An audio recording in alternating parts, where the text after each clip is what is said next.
Hello and welcome to 6 Part. Today I'm going to start a new series, What If Deku Ate the Devil Fruit?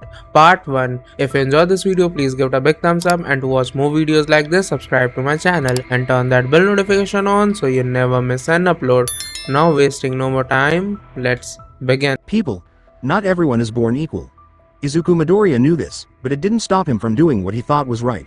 Yes, his quirk hadn't shown up yet, even though he was 4 years old, and most of his classmates, if not all of them, had theirs. Enough! Kachan! Izuku bravely yelled as he stood in front of a boy who was crying on the ground. You already made him cry. I won't let you use your quirk to hurt other people. Oi Deku! The spiked-haired blonde kid with red eyes said as he smacked his fist into his palm, setting off a small explosion as a quirk. The quirkless wonder thinks he can play hero? Katsuki Bakugo was the name of this boy, who was friends with Izuku before he learned about his quirk. Another child yelled, "Let's get him," and stretched his fingers out until they were twice as tall as he was. Someone else, a fat kid with red bat wings that let him float above the others, agreed as the three boys charged at Izuku. They quickly teamed up against Izuku, with the boy with long fingers holding him hostage while Katsuki and the fat kid beat him up. Then they went off to say that they were the heroes and that Izuku was the bad guy.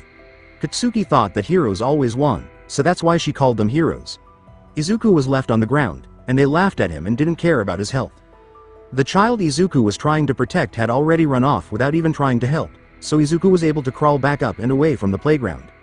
But Izuku didn't think twice about helping anyone who needed it. It was in his nature to do so.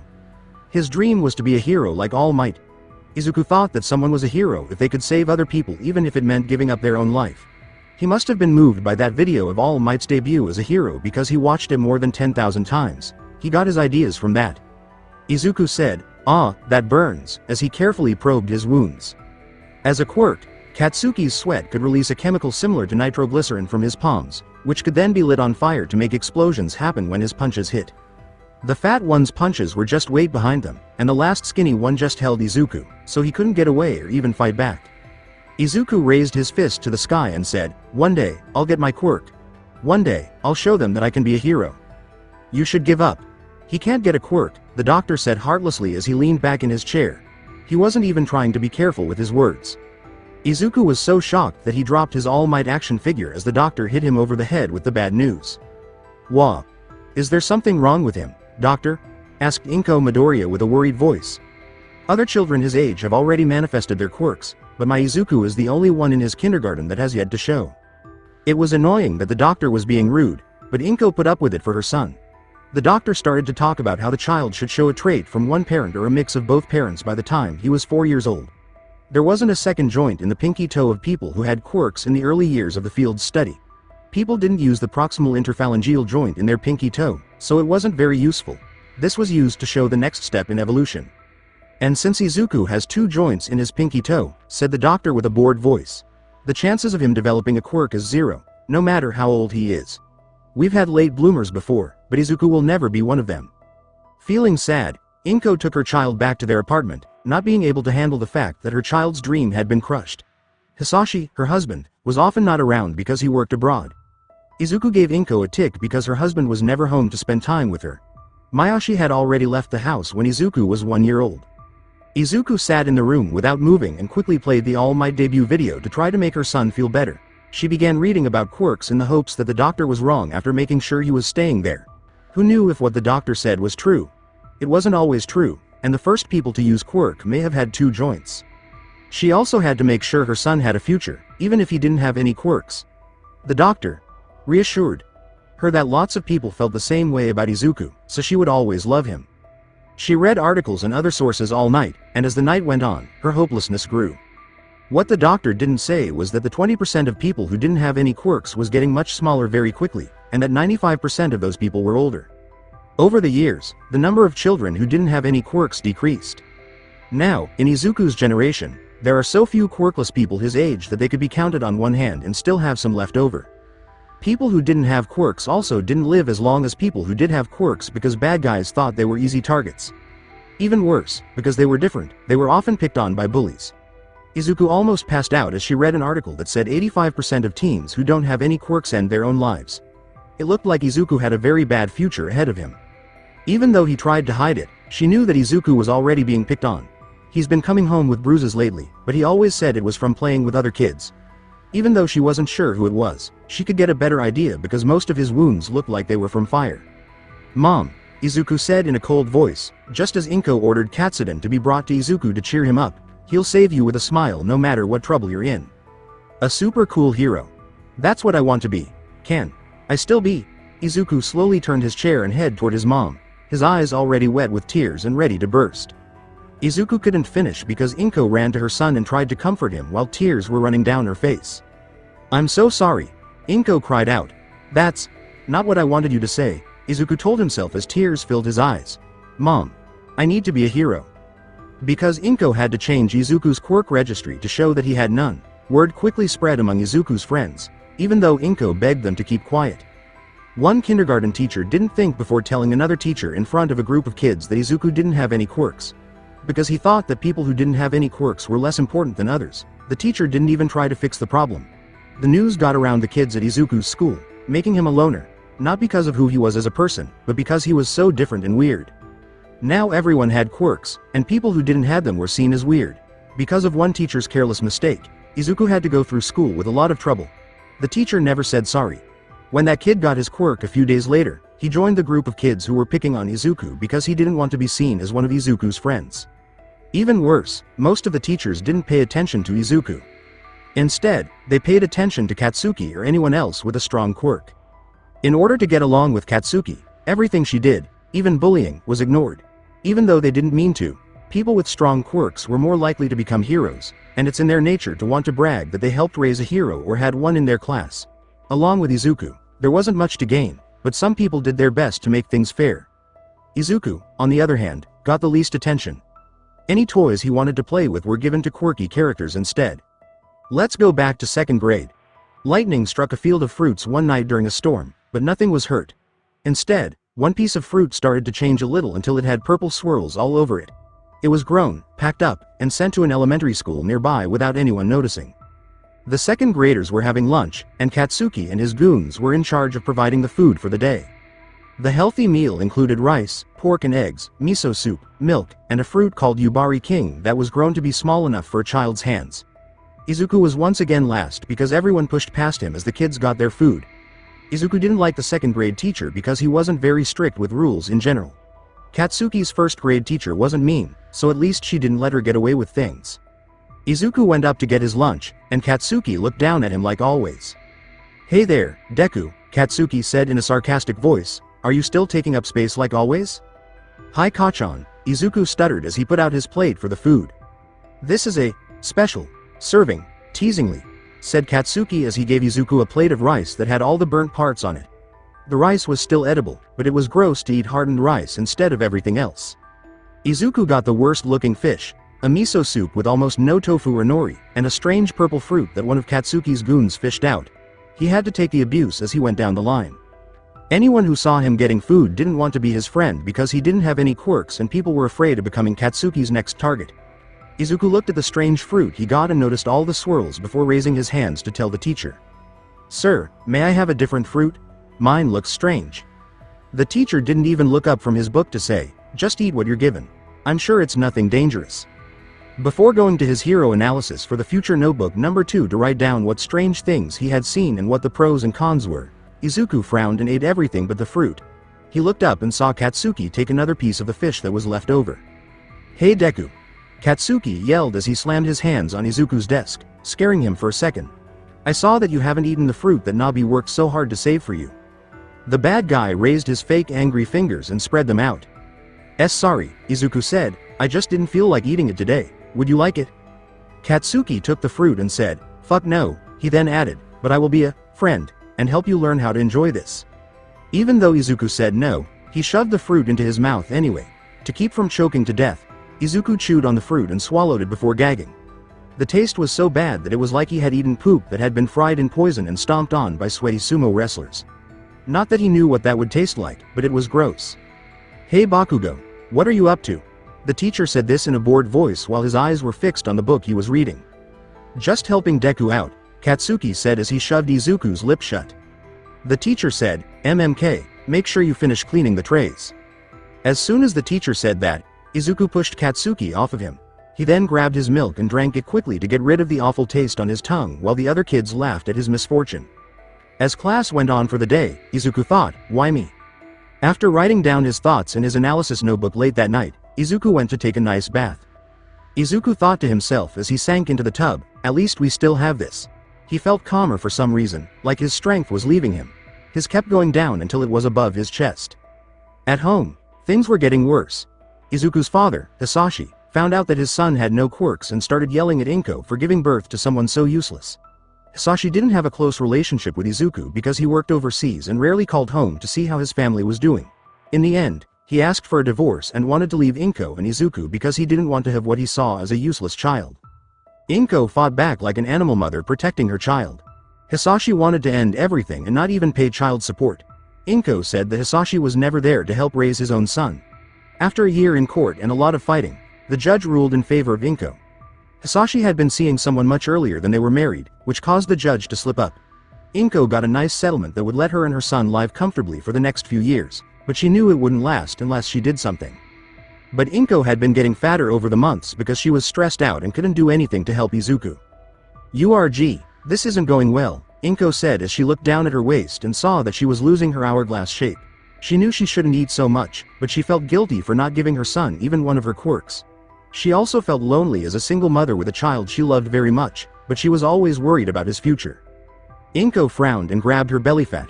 "Maybe a bath will help me relax," she said. A lot of her clothes were also starting to not fit her anymore. When she went into the bathroom, Izuku's clothes were already in the hamper. Inko opened the door just in time to see Izuku's head sink below the water level of the tub. "Izuku, I'm coming in," she said.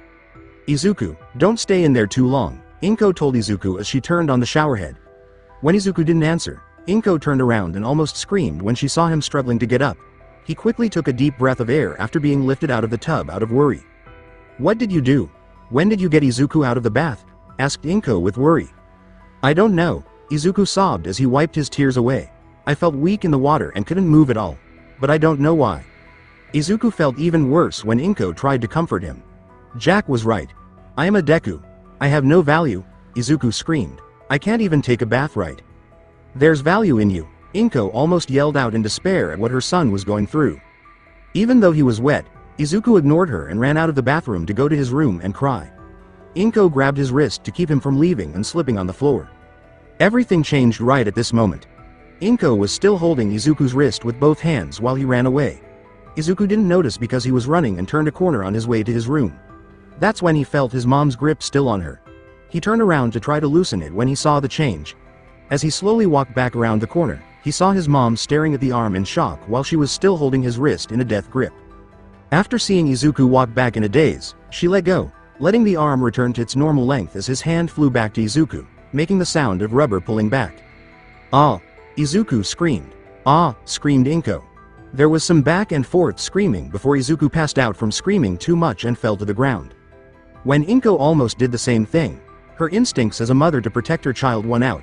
With her quickness, she quickly pulled a pillow from the couch towards her and placed it right under Izuku's head as it hit the ground. She then used her quirk to draw towels to her as she ran to Izuku's side in fear. Izuku slowly opened his eyes and tried to remember what had happened. Had he been dreaming when he saw his arm stretch? It couldn't have been real because he didn't have a quirk. The doctor had told him that he had no chance of getting one, and he was way too old for a quirk to show up. Also, if he did have a quirk, it should have been something like his parents', preferably his mother's. He turned his head and saw the soft pillow before his face went flat into his mother's belly. "What a dream," he said in a low voice. "That's it, I need to stop eating so much," Inko said with a blush as she felt her son's face in her soft belly. "Hey honey, are you okay?" asked Inko as she put her meal plans aside for the time being. Izuku said, "I had the weirdest dream. I thought I saw my arm stretch. That's not possible, though, right?" "Honey, that wasn't a dream," Inko said. Izuku opened his eyes and saw that he was naked, with only a towel around his waist. His mother was also naked. Luckily, he was only 6 years old and didn't know what a woman's body were. "Wait, you mean that really happened?" Izuku said, getting excited all over again. "Try it for yourself if you don't believe me," Inko said with a smile. Izuku stood up right away and then blinked, but he didn't know how to repeat the results. "You have to use your quirk like it's a part of your body, like how you walk or grab something with your hands." "That's nice of you," Inko said, getting a little excited. Izuku said, "Yes, and closed his eyes for a moment. Then he raised his right hand and punched the air to make his hand stretch. When Izuku's arm started to stretch, his fist flew through the air and stopped when it hit the bathroom wall, going at least 5 meters. This made Izuku and Inko cry with joy. When the fist bounced off the wall, Inko was a little worried that Izuku had hurt his fist. "Mom, look, it doesn't hurt." Izuku smiled as he pulled his arm back and looked at his right fist. He had felt something hard hit the wall, but it felt like something soft hit it. "Mom. This way. Could I now be a hero?" Izuku asked his mother as he turned his teary eyes back to her. As Inko tried to hold back tears, her heart almost broke. She remembered that look from when he was told he had no quirks and the heartbreaking cries. Now she could see hope in those eyes.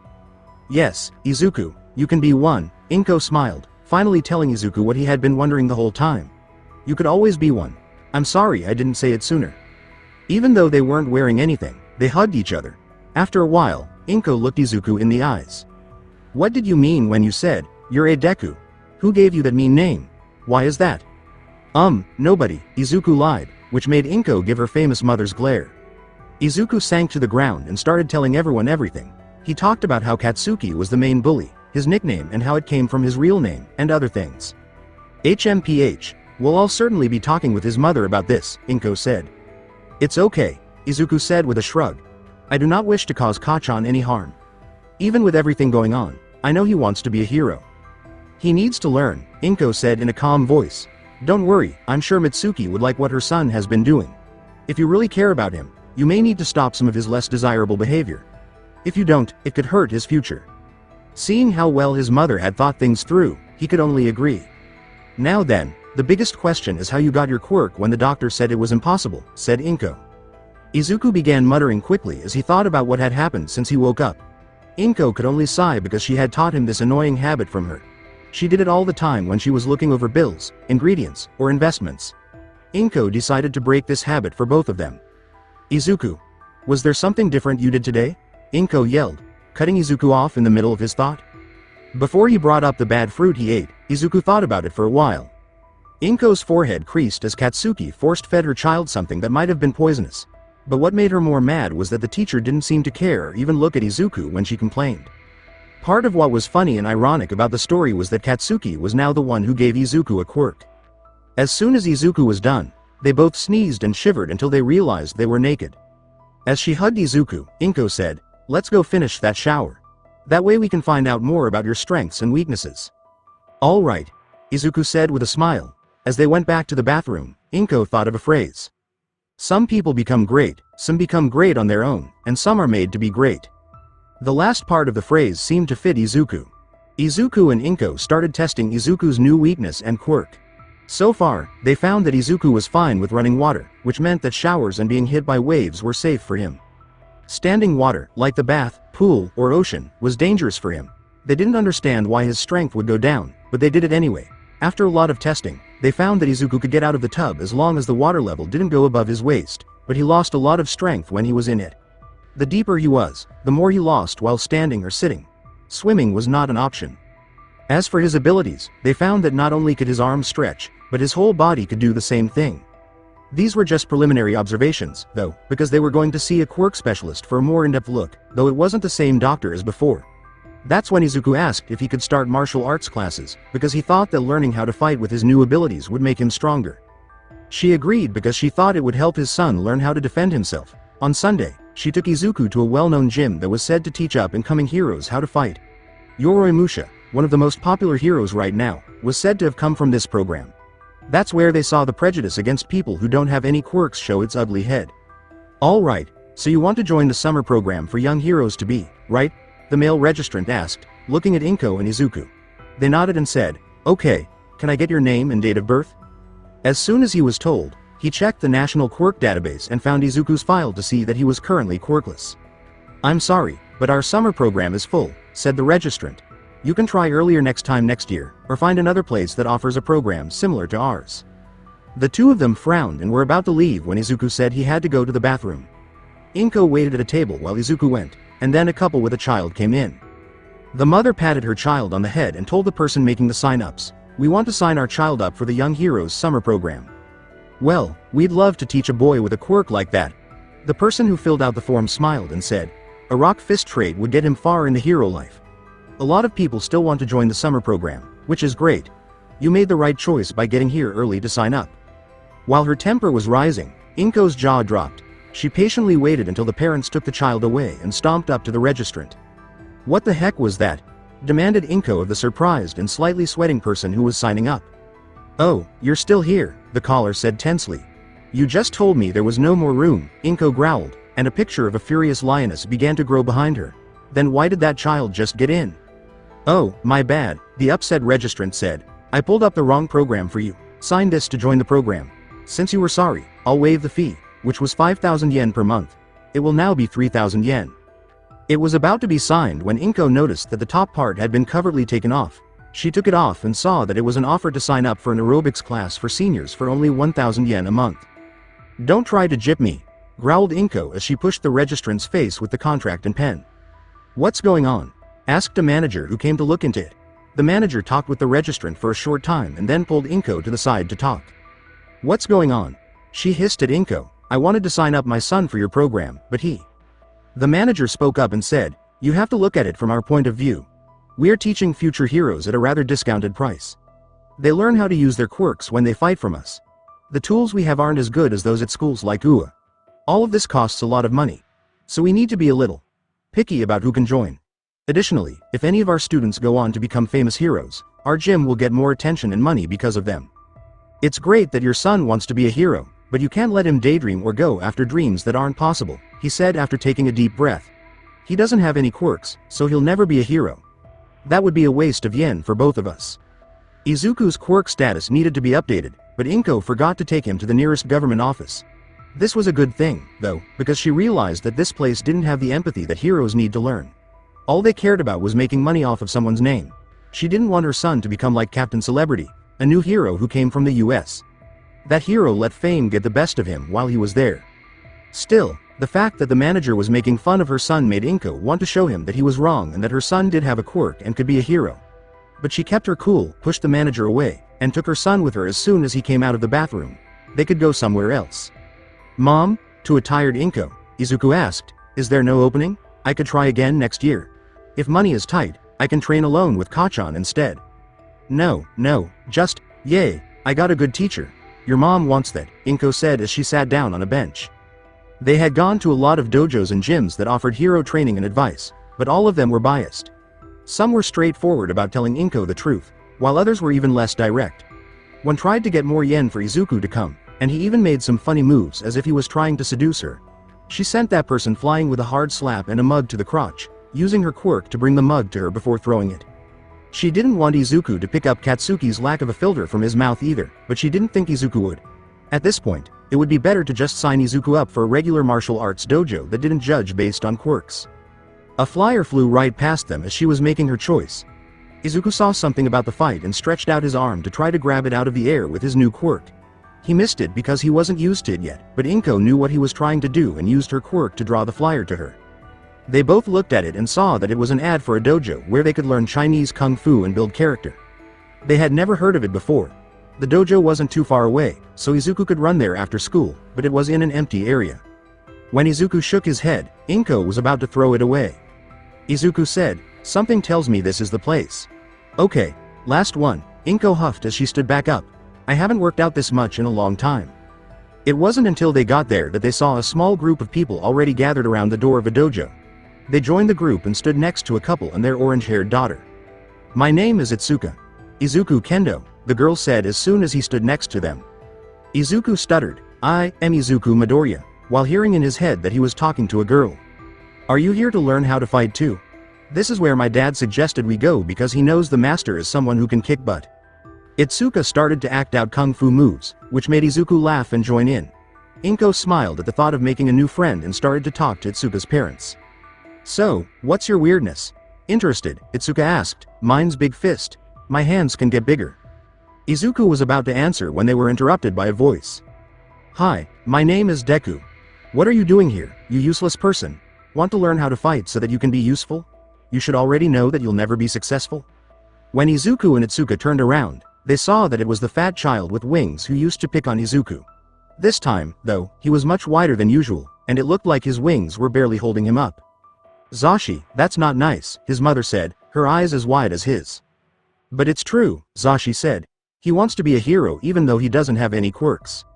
The crowd began to whisper as a few kids and parents moved out of the way to make room for Izuku and Inko. As a mother to another mother, I would tell you not to let your child chase impossible dreams. Now, it's none of our business if a child wants to chase an impossible dream, the mother said with a sneer. He doesn't realize how harsh reality is, and he needs to learn that as soon as possible. Itsuka stepped between Izuku and Zashi, who was making fun of her, just as Izuku was about to cry and Inko was about to yell. Be quiet. Izuku isn't worthless, yelled Itsuka. You're really mean. What are you going to do? Haha, look, Deku needs a girl to protect him, Zashi laughed. She growled, I'll swat you down like a fat bug. Her hands got bigger. A loud crack came from the entrance before anyone could say or do anything. This made everyone stiffen up and look in that direction. A middle-aged woman with her eyes closed and a walking stick up to her waist stood in front of them all. I see you're all here to learn today, the woman said in a stern voice, but before we begin, you there boy. Me? Did she point her staff at me? Izuku asked. Sorry, not you, the boy next to you, the woman said as she told her staff what to do. Me? They said Zashi. The woman turned around and said, yes, you can go home. I have no plans to teach you. Everyone else, follow me. What? You jerk, yelled Zashi's mother as she walked toward him. Why didn't you teach my old Zashi, you old? She couldn't finish because a rock flew right by her cheek. I said beat it, the woman said, but she hadn't turned around yet. I don't teach spoiled brats who have no morals or honor. The woman hit a rock on the ground with her stick and threw it into the air without even looking back. The air also tensed up quickly, making most of them step back in fear. Fine. Zashi, we're leaving, she told her son. There's somewhere better than this. Even more so if they're going to take that kid. With that note, they left along with a few other families. The people who were still there stood still as the woman left their sight. Then Itsuka stepped forward and pulled Izuku along with her. Let's go, excited Itsuka said, and Izuku began to smile. Once the two kids went inside, the crowd saw a well-lit room with tatami mats in the middle of the wooden floors. The woman pointed to a table with two people waving at them and said, come on here and register. There were forms and pens on the table for them to fill out. One of the parents said, wow, old school much, but the woman hit her on the head again. Listen to this, the woman said. My name is Rakai and I'm the Grandmaster of this dojo. You can call me Grandmaster or Old Hag if you want to. No matter what kind of quirk you have, follow this rule. You come here to work out your body and learn how to fight without using your hands. It's possible to try out your quirk and fighting style after class in the back, or you can do it during certain class times during the week. Prices will be shown at the table where people sign up. Itsuka asked out loud why Rekai's eyes were always closed while they were all registering. Maybe she's blind, Izuku said with worry, but she seemed to hear everything we said, even from far away. She never even turned around to aim her stone. It's possible that her quirk has to do with sound or touch. Not bad, brat, Rakai said as she suddenly appeared behind Izuku. He yelled and jumped into Itsuka's arms, where she quickly used her charm to hold him up. You're right, I'm blind, Rakai said. My quirk is a type of emitter called sonar. And like bats, I use my hearing to figure out where people are. I lost my sight in an accident, but I trained my whole body to get used to it. Through their muscles and the sound they make when they step on the ground, I can hear and feel them moving. That's really cool, Izuku said with his eyes shining with joy. I'd be happier if you could get down, Itsuka asked as she could feel her wrists getting a little sore. Oh, I'm sorry, Izuku said as he got off the train. He then took out Hero Analysis for the future notebook number 2 and began writing in it. As Rakai walked away, he laughed and said, I think I'll like you two jerks. Skip ahead in time to the start of 6th grade. Still, Izuku didn't have any friends at his elementary school, but he had a lot of friends at his new dojo. Some new people had come, and some old ones had left. For some reason, Izuku liked playing with Itsuka the most. They would try out new tricks and fight each other. Because of their friendship, Itsuka was the one who was closest to him. It got even worse when it was said that Itsuka would have to move to a different prefecture because of her parents' jobs. You're my best friend, Izuku sniffed as he held Itsuka's hands. Don't leave. Idiot, a real man doesn't cry, Itsuka told him to calm down, even though she was crying too over the deaths of her friends. Come on, you want to be a hero too, don't you? Izuku sniffed and wiped his eyes with his shoulders. Yeah, I want to go to UA high school like All Might did. Then let's make a promise, Itsuka said. That 4 years from now, we'll see each other again at UA High. I'm going to continue training still, so I better see you there, too. Said Izuku, and then they hugged each other. Plus, We can still talk to each other by phone or computer, said Itsuka. Yay. I'll be sure to become stronger, said Izuku. I'll become a hero like All Might. A lot of time went by while Izuku kept playing around with his powers and learning from the dojo. In fact, Rekai sent him to a few other dojos to learn some other styles to go with his oddities and fighting style.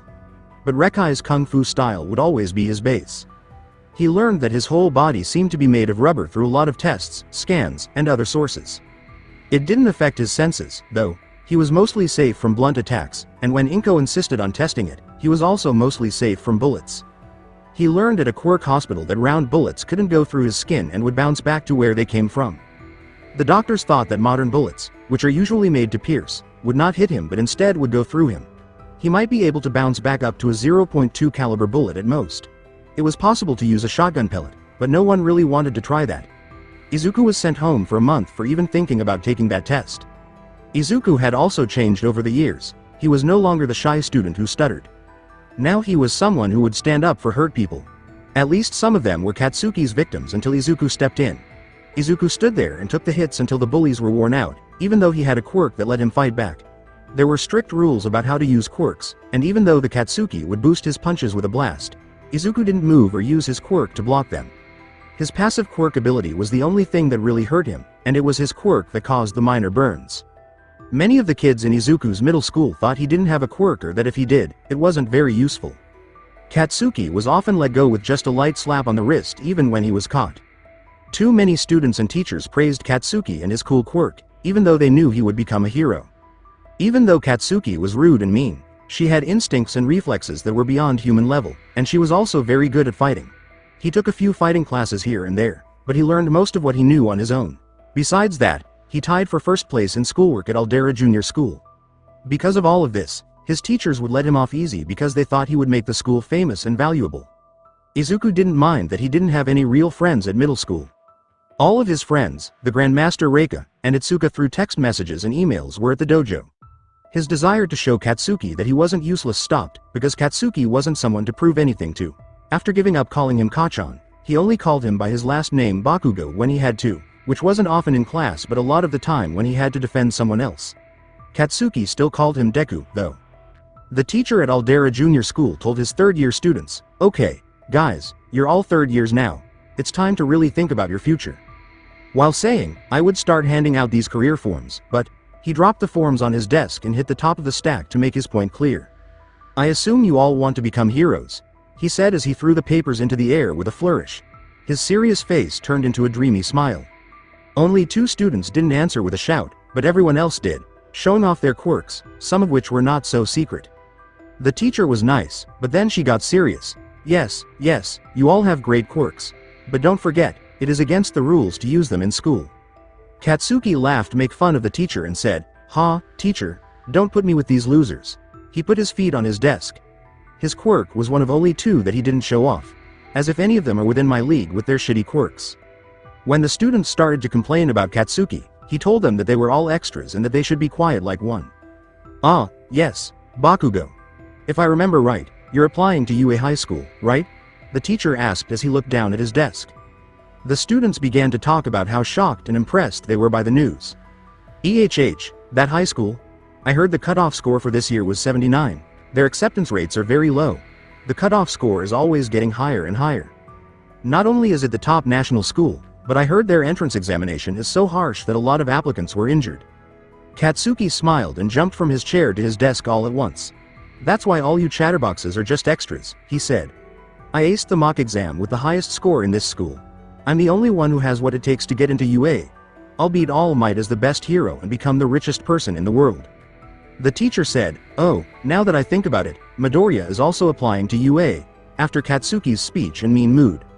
As the other students turned to look at Izuku, Katsuki stopped moving at that very moment. Before he heard his name called, Izuku had been writing in his Future Hero Analysis Notebook Volume 13 and ignoring everything going on around him. When he looked up, he saw that everyone was looking at him. Then, 2/3 of them laughed, while the other third looked like they were having mixed feelings. While most people were laughing, Katsuki wasn't one of them. Some students with very sharp teeth laughed and said, "Midoriya, in the hero course." One student, whose quirk was having a long nose and a strong sense of smell, was teased, "You can't get into a hero course, let alone UA, by just grades alone. The third of the class that wasn't laughing at him also didn't do anything to defend him. Also, the teacher did nothing to stop the kids from laughing. Katsuki yelled, "Deku!" and slammed his hand on Izuku's desk, using his quirk to make the desk explode again. In response to the explosion on Izuku's desk, he moved his notebook from where it was safe, but he sat there still and didn't even blink. "You damn piece of shit," said Katsuki, "thinking you're the same league as me? You're fucking quirkless." His hands were still hot, and sparks were flying everywhere. It made Izuku sigh as he looked at Katsuki. He quickly looked at the teacher to see what he was doing. There was nothing that could be done to calm things down. It was the same way with almost all other teachers in the past. People didn't want to get Katsuki into trouble because he could be a hero and has a short fuse. "Whether you feel insulted or not, it still doesn't change the fact that it's my decision to apply there, not yours," Izuku said. "The hell it isn't," said Katsuki. "You think just because you're taking some lame-ass martial arts class from some lame-ass old hag, you can rub shoulders against me? The most useful you'll ever be is as a punching bag." "If I recall," Izuku mused, "that lame-ass hag kicked your ass when you tried to force yourself into the dojo." Katsuki was angry about that comment. Katsuki learned that Deku was taking lessons at a dojo from his mother, who had been talking to Inko. This was when they were in the 5th grade. Mitchell, his mother, asked him if he would like to do the same thing at a gym that was closer. Katsuki decided to go to Izuku's dojo and try to show off on his own. When he tried to attack one of the students, Rikai stepped in and easily restrained him. He then threw him out and called him a brat. That day, he felt so humble. "So what?"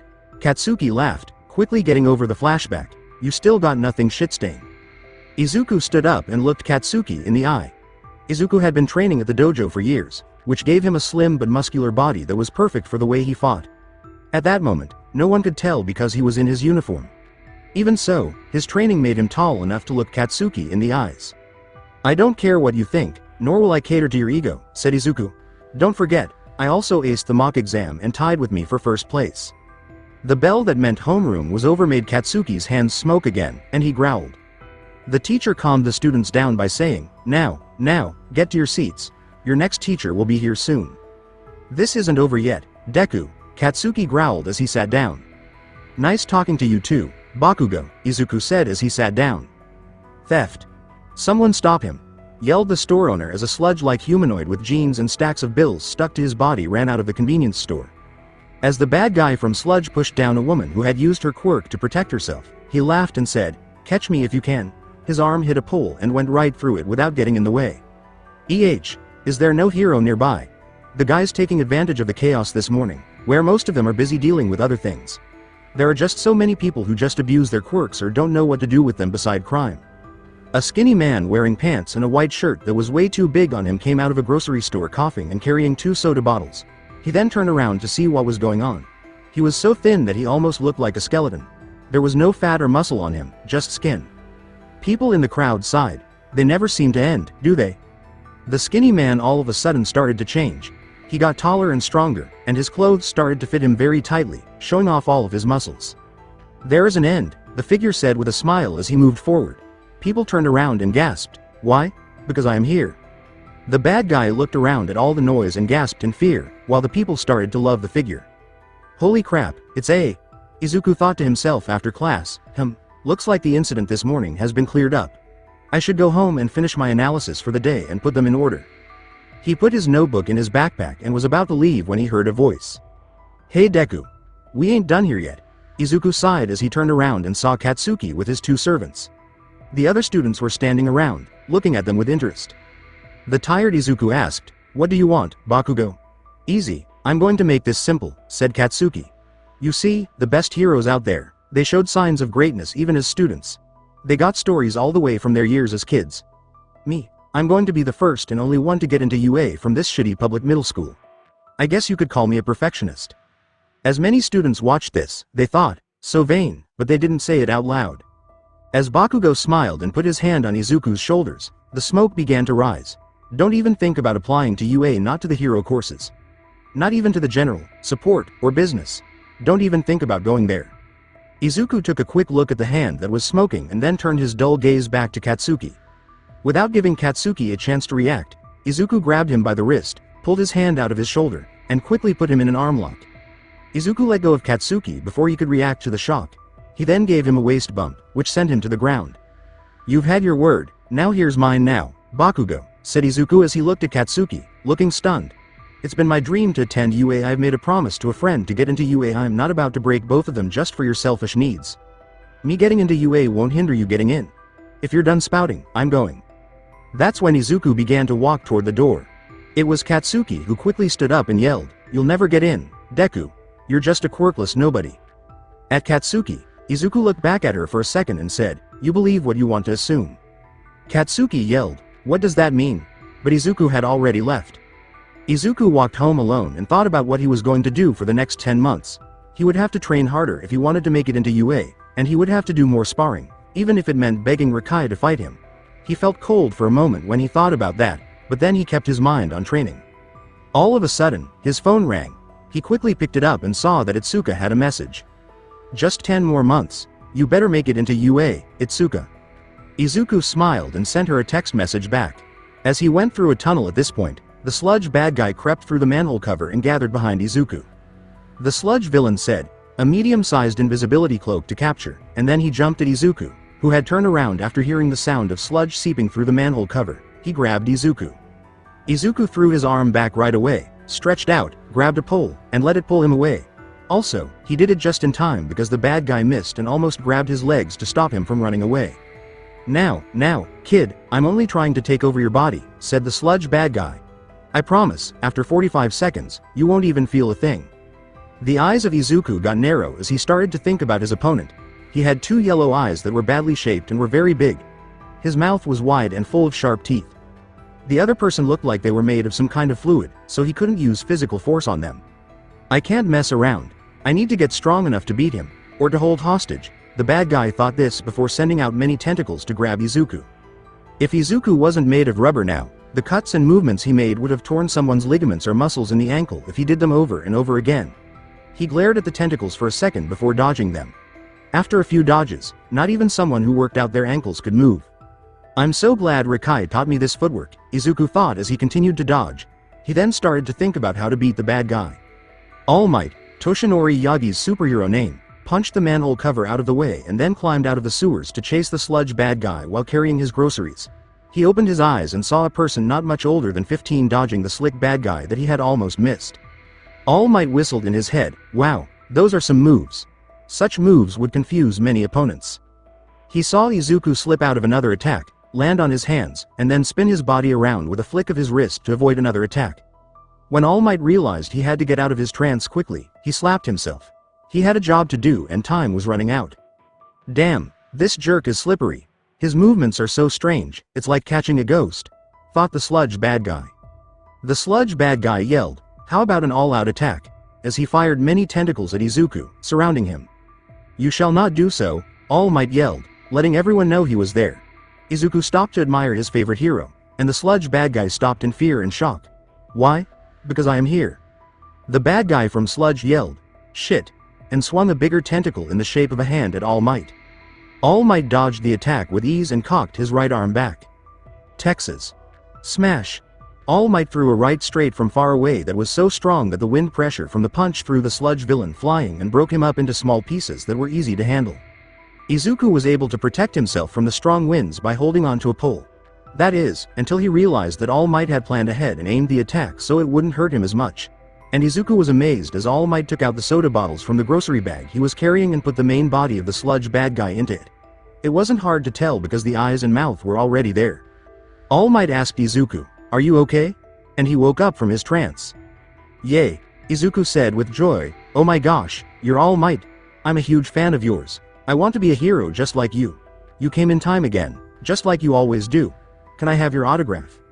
With his loud voice and big smile, All Might laughed. Izuku blushed and gave All Might his notebook. "Ha ha ha, I'm glad to see you're alright. I'm sorry you got involved with that villain. I usually don't make such rookie mistakes. But in any case, you were quite helpful in distracting him long enough so I could come." Future Hero Analysis Volume 13? All Might was curious when he saw the name in the book. "May I take a look?" Izuku spoke out loud, "Yes, of course." All Might's eyes got a little wide with fear as he looked through a few pages and looked at Izuku's analysis and drawings. As All Might read an analysis of Mount Lady, the new hero who had just been released this morning, he thought, "These are really detailed." Izuku had already looked at her quirk, guessed how tall she got, timed how long it took for her to grow and shrink, and even made a small stats chart just a few hours after her debut. Oh my. Thank goodness. These notes go into a lot of detail. I can't stand to think about what would happen if a bad guy got these. There are 12 more of these. Maybe. Thought All Might. He's the one? It's too early to tell. No, besides that, my old friend Sir Night Eye has a candidate himself. All Might signed the notebook when he saw an empty page and filled in the whole 2 pages himself.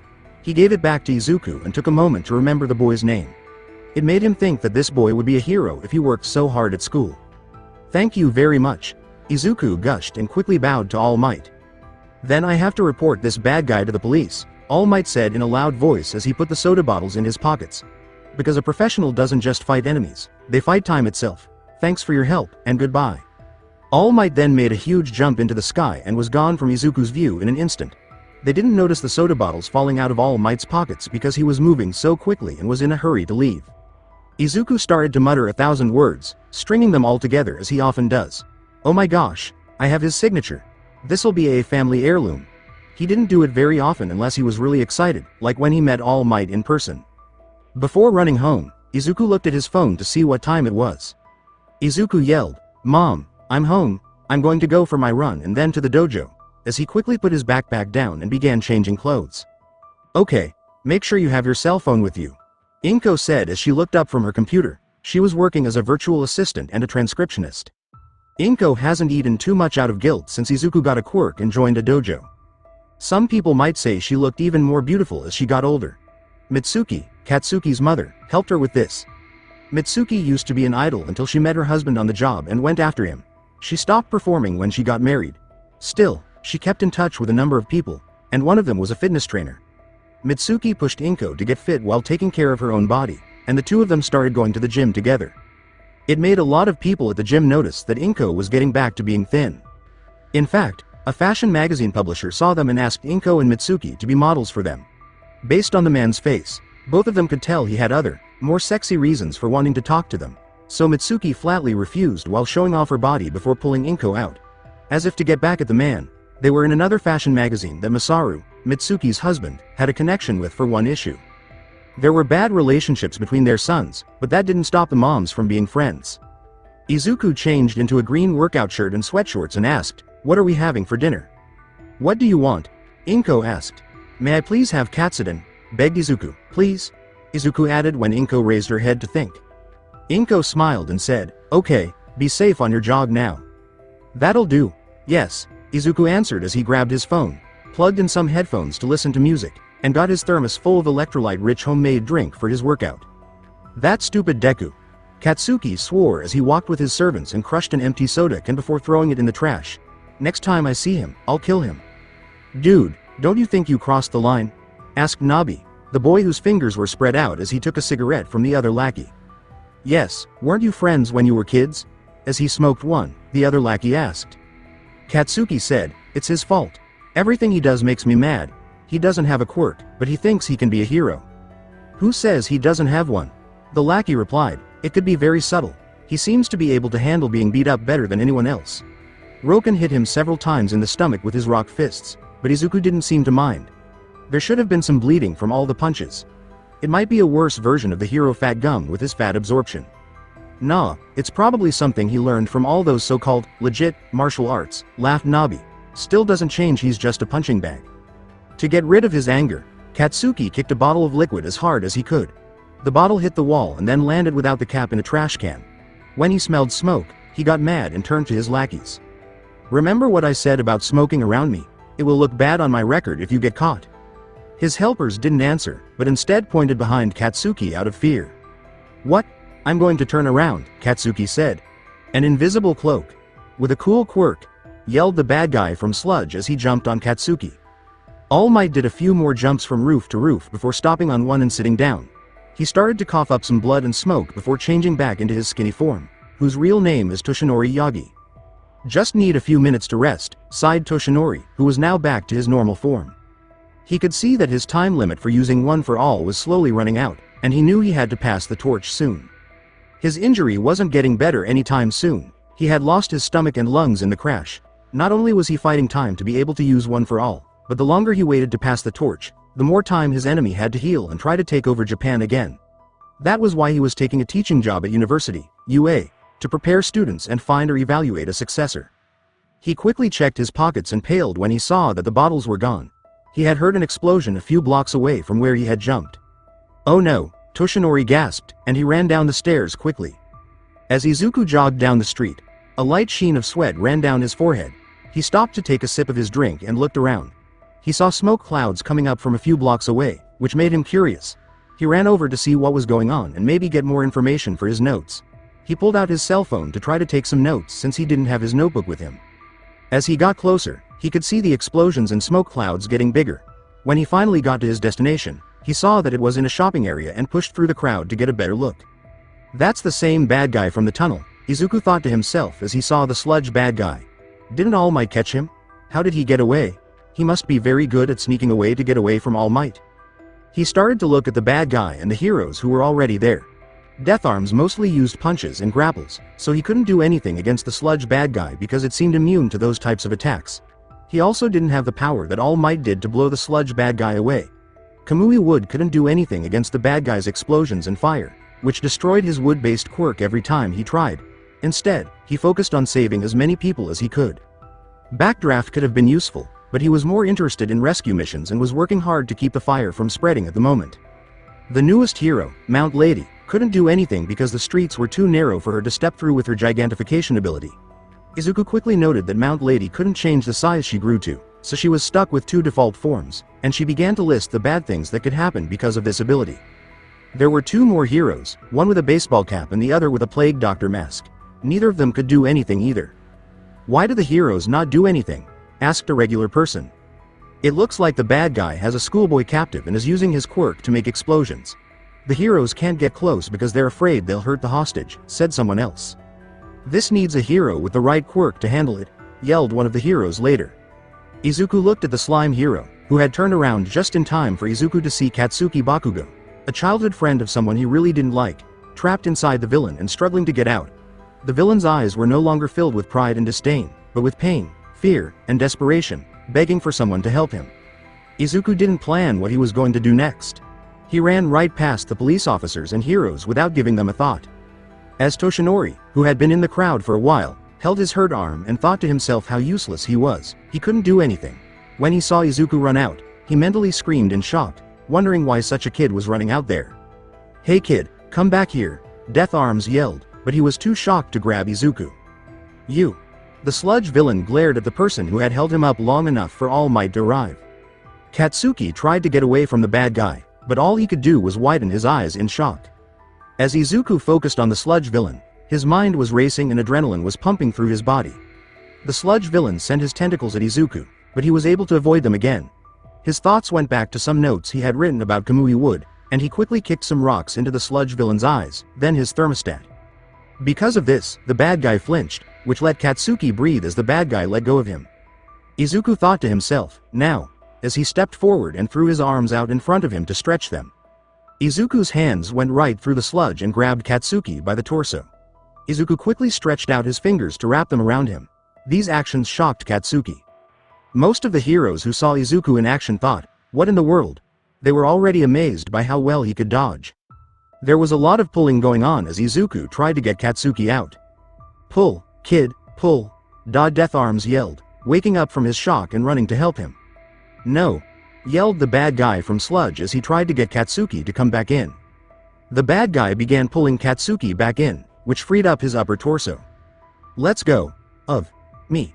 Fuck you," he yelled as he pointed his right hand at the bad guy and set off the biggest explosion he could. When the bad guy let go of Katsuki, she flew right into Izuku, making the bad guy roar in pain. "Deku, why the hell are you helping me?" growled Katsuki as Izuku let go of him. "My legs just started moving on their own," Izuku said, keeping his eyes on the bad guy. "But even though we don't get along, I still want to be a hero, and that's what heroes do. They risk their lives. Plus, it looked like you needed help." He smiled and laughed a little at the end. When Toshinori heard all of this, he got a chill. He thought, "Is it possible? Have I finally found him? The next torch holder? I'll kill you." The bad guy screamed and waved his arms around. Everyone quickly moved out of the way as Izuku shot himself into the air. "This is over." Yelling, Izuku turned his right arm back and twisted it over and over while letting it stretch as far as it could. Many people were shocked by how long it was because it kept going and going, taller than Mount Lady. When the slime bad guy tried to attack Izuku with his tentacles, Kamui Wood blocked his attacks. "You bad person, I won't let you," yelled Kamui Wood as he used his ability to block all of the bad guy's attacks. Izuku was already falling, so he let gravity do its thing and used the extra speed for his attack. With a roar, he unleashed his corkscrew punch, which spun as it hit the Sludge villain. The attack was so strong that it broke the Sludge villain into pieces as soon as it hit him, drilling right through him until it hit the ground and breaking the concrete. As people cheered and rushed to greet the heroes, Toshinori Yagi stood in the back. He was so happy and excited that his whole body was shaking, and he couldn't take his eyes off of Izuku as he was praised. "I've found him," Toshinori shivered. "I finally found my heir." It looked like Izuku was tired as he walked home. He was scolded by the heroes and the police for being so careless and breaking the law by using his quirks in public after getting praise from the crowd. Two of the lesser-known heroes, on the other hand, were all praised for Katsuki and asked him to join their agency when he turned pro. He was still praised, though. A quick look back. "You stupid fool," yelled Death Arms as Kamui Wood stood next to him. "There was no reason to put your life at risk like that." The Plague Mask hero told Katsuki, "Wow, you're tough. With a quirk like that, you'll easily go pro. Hit me up at my agency. I'd love for you to be my go-to partner while I train." The news reporter seemed more interested in Katsuki's compliments than Izuku's scolding, so the scolding was less important to them. While Death Arms looked around to make sure no one was watching, he said in a sly way, "Nice job out there, kid. I admit that villain would have been hard for any of us to handle until you came in. You'll go pro in no time. If you want to have some fun, come to my agency. I'm sure I can teach you some effective ways to punch and wrestle." Death Arm was hit in the chest by Kamui Wood, who said, Hey. He added, "If anything, he should come to my agency. His power can complement mine perfectly, and he can learn some restraining tricks." The two heroes got into a fight, which made Izuku feel better right away, because they didn't want other people to get the wrong idea and turn into vigilantes. The two heroes had to break the law, even though Izuku had helped. Flashback is over for a short time after the talk. Izuku helped the police and heroes clean up the shopping district. He then gave his testimony and left. Katsuki stopped him for a moment and yelled that he didn't need help and that he could have taken out the Sludge bad guy by himself, among other cocky things. He then walked away, saying that his quirk was stronger. Izuku thought to himself, "Guess I won't be able to make it to the dojo today." He looked at the setting sun. A lot of Izuku's time had been spent on the whole thing. He was about to turn a corner when someone he didn't expect showed up in front of him.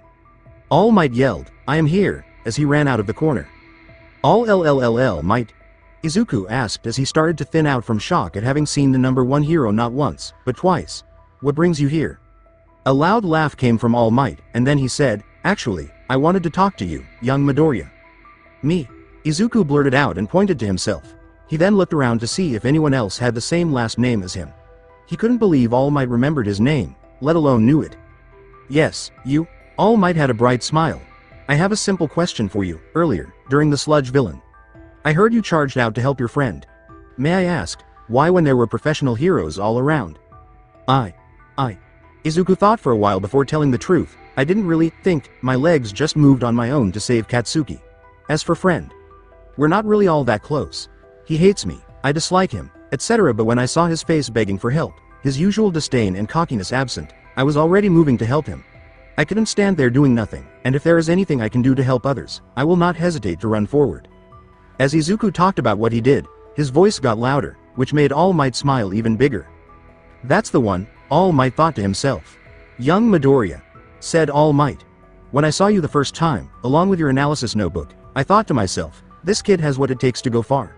But now, I am certain that you will go even further beyond that. And in time, beyond me." All Might had just said something that shocked Izuku. All Might thought he was better than him. "You seem surprised." All Might chuckled.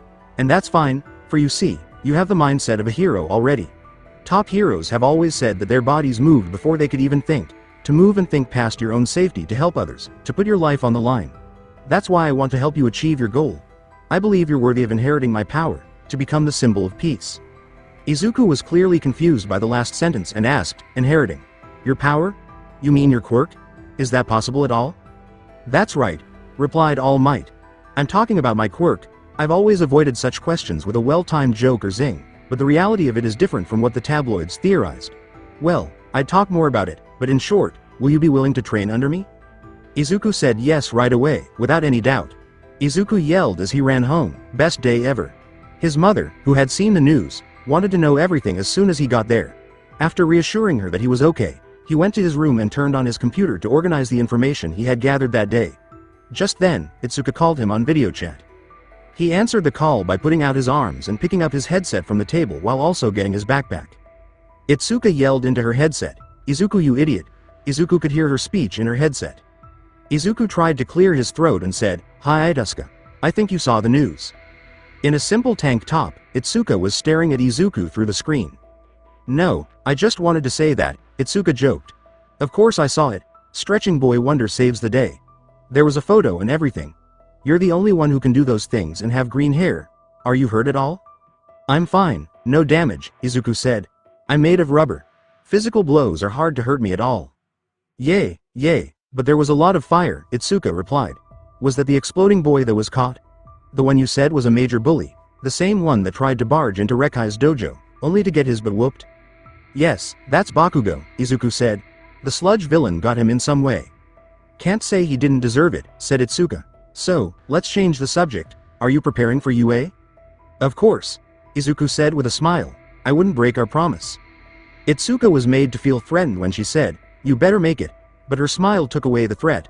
"I won't forgive you if you don't make it." "I promise I'll make it," Izuku said. "Keep it a secret, but I'm getting training from a pro." "What? Lucky?" Itsuka yelled. "Who is it?" "That would ruin the fun," Izuku said with a smirk as he heard his mom yelling at him. "I have to go. It's dinner time." Itsuka said, "Okay, see you. Bye." Izuku waved goodbye and hung up the phone, then left his room to go to dinner. She sat in her chair in Itsuka's room and looked at the blank screen before slowly putting her hand on it. Then Itsuka turned off her screen and got up to change her clothes. "I can't wait to see you again after so long," she whispered. It was hidden from view by her bed, but there was a small plush doll that looked a lot like Izuku in the corner of her room. Izuku and Toshinori Yagi were sitting together at Dagoba Municipal Beach 2 days later, just talking for now. Izuku didn't have to worry about school that day because it was a Saturday. Toshinori was talking about his quirk one for all, why he was looking for a replacement, and other things that he didn't want to get out. Izuku had even more respect for All Might when he heard that his new teacher was still charging in to do hero work even though he was hurt and time was running out. "But enough about me," Toshinori coughed, now that he was free. "Tell me more about your quirk." "Well, in short, I'm completely made of rubber," said Izuku, stretching his face beyond human limits before letting it go back in place. "Skin, bone, everything. I'm immune to blunt force, or maybe to a high degree. I've never been punched by someone with a lot of strength like yours. Some bullets rebound off me, though never tried real bullets. Too scared to test that out, though one of the doctors theorized 0.2 caliber bullets is the limit. I can stretch up to 150 yards in total before I feel my limbs being stretched too much. So far, I've been taking martial arts to supplement my quirk." Holy, Toshinori thought in his mind. Shock nullification, possible rebounding projectiles, limbs extending. It's like a bunch of quirks in one, but it's just rubber. Because of his quirk, he might be better than the top 20 heroes in Japan. You should add one for all to that list. He will really bring about the age of peace. He'll also soon be able to use all of its current power, which will allow him to focus more on stockpiling during his time. Izuku added, "Also, I can't swim," which made Toshinori blink. Toshinori asked, "As in, you've never learned to swim?" "No, I can't swim at all," Izuku said. "Whenever I'm in standing water, be it the swimming pool, the ocean, or even in the bathtub, I lose strength as soon as the water hits my skin. I'm fine if I'm only knee-deep, but any higher and I lose strength, and can't even move to save my life. Nobody knows why. I can handle running water, so ocean waves, showers, and hoses I'm fine." Toshinori's sweat dropped at such a weak moment, but he chose to put that off until later. It could be fixed by giving him a full bodysuit that would keep the water from touching his skin. "Alright, let me see what you can do first before I pass the torch," Toshinori said as he got up. "Take off your shirt and pants so I can inspect if your body is ready." Izuku took off all of his clothes except for his boxers because he was a little nervous. This let Toshinori look at his body more closely. Good muscles," Toshinori said as he looked at Izuku's muscles. Some bodybuilders build muscles just to look good, but Izuku's muscles were built to fight. His quirk didn't get in the way of being flexible. "I would have told you to train a bit more, but your body is strong enough to use one for all without your limbs blowing apart," Toshinori said as he changed into his hero form, All Might.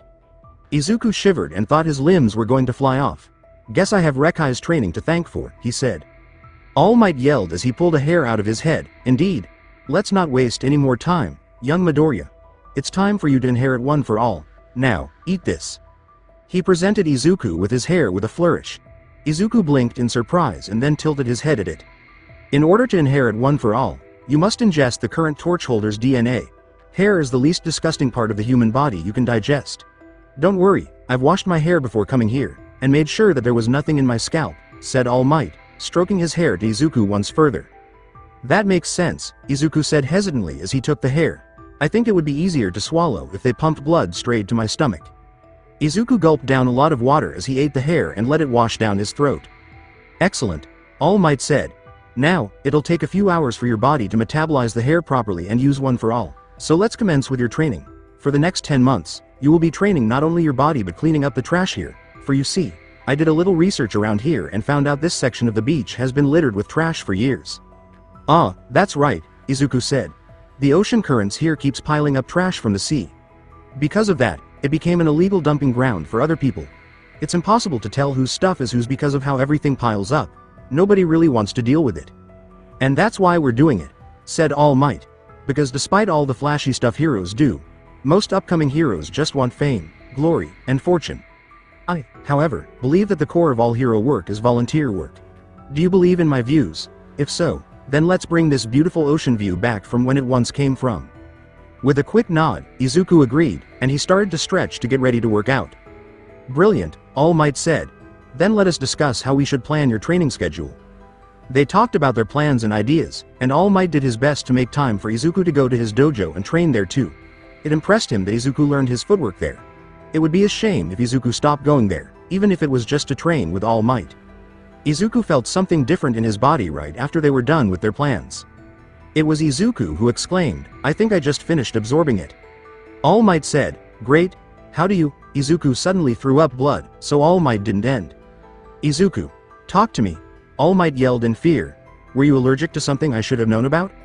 When Izuku tried to answer, he started to throw up more blood, and some of it came out of his eyes. His body started to shake. Hold on.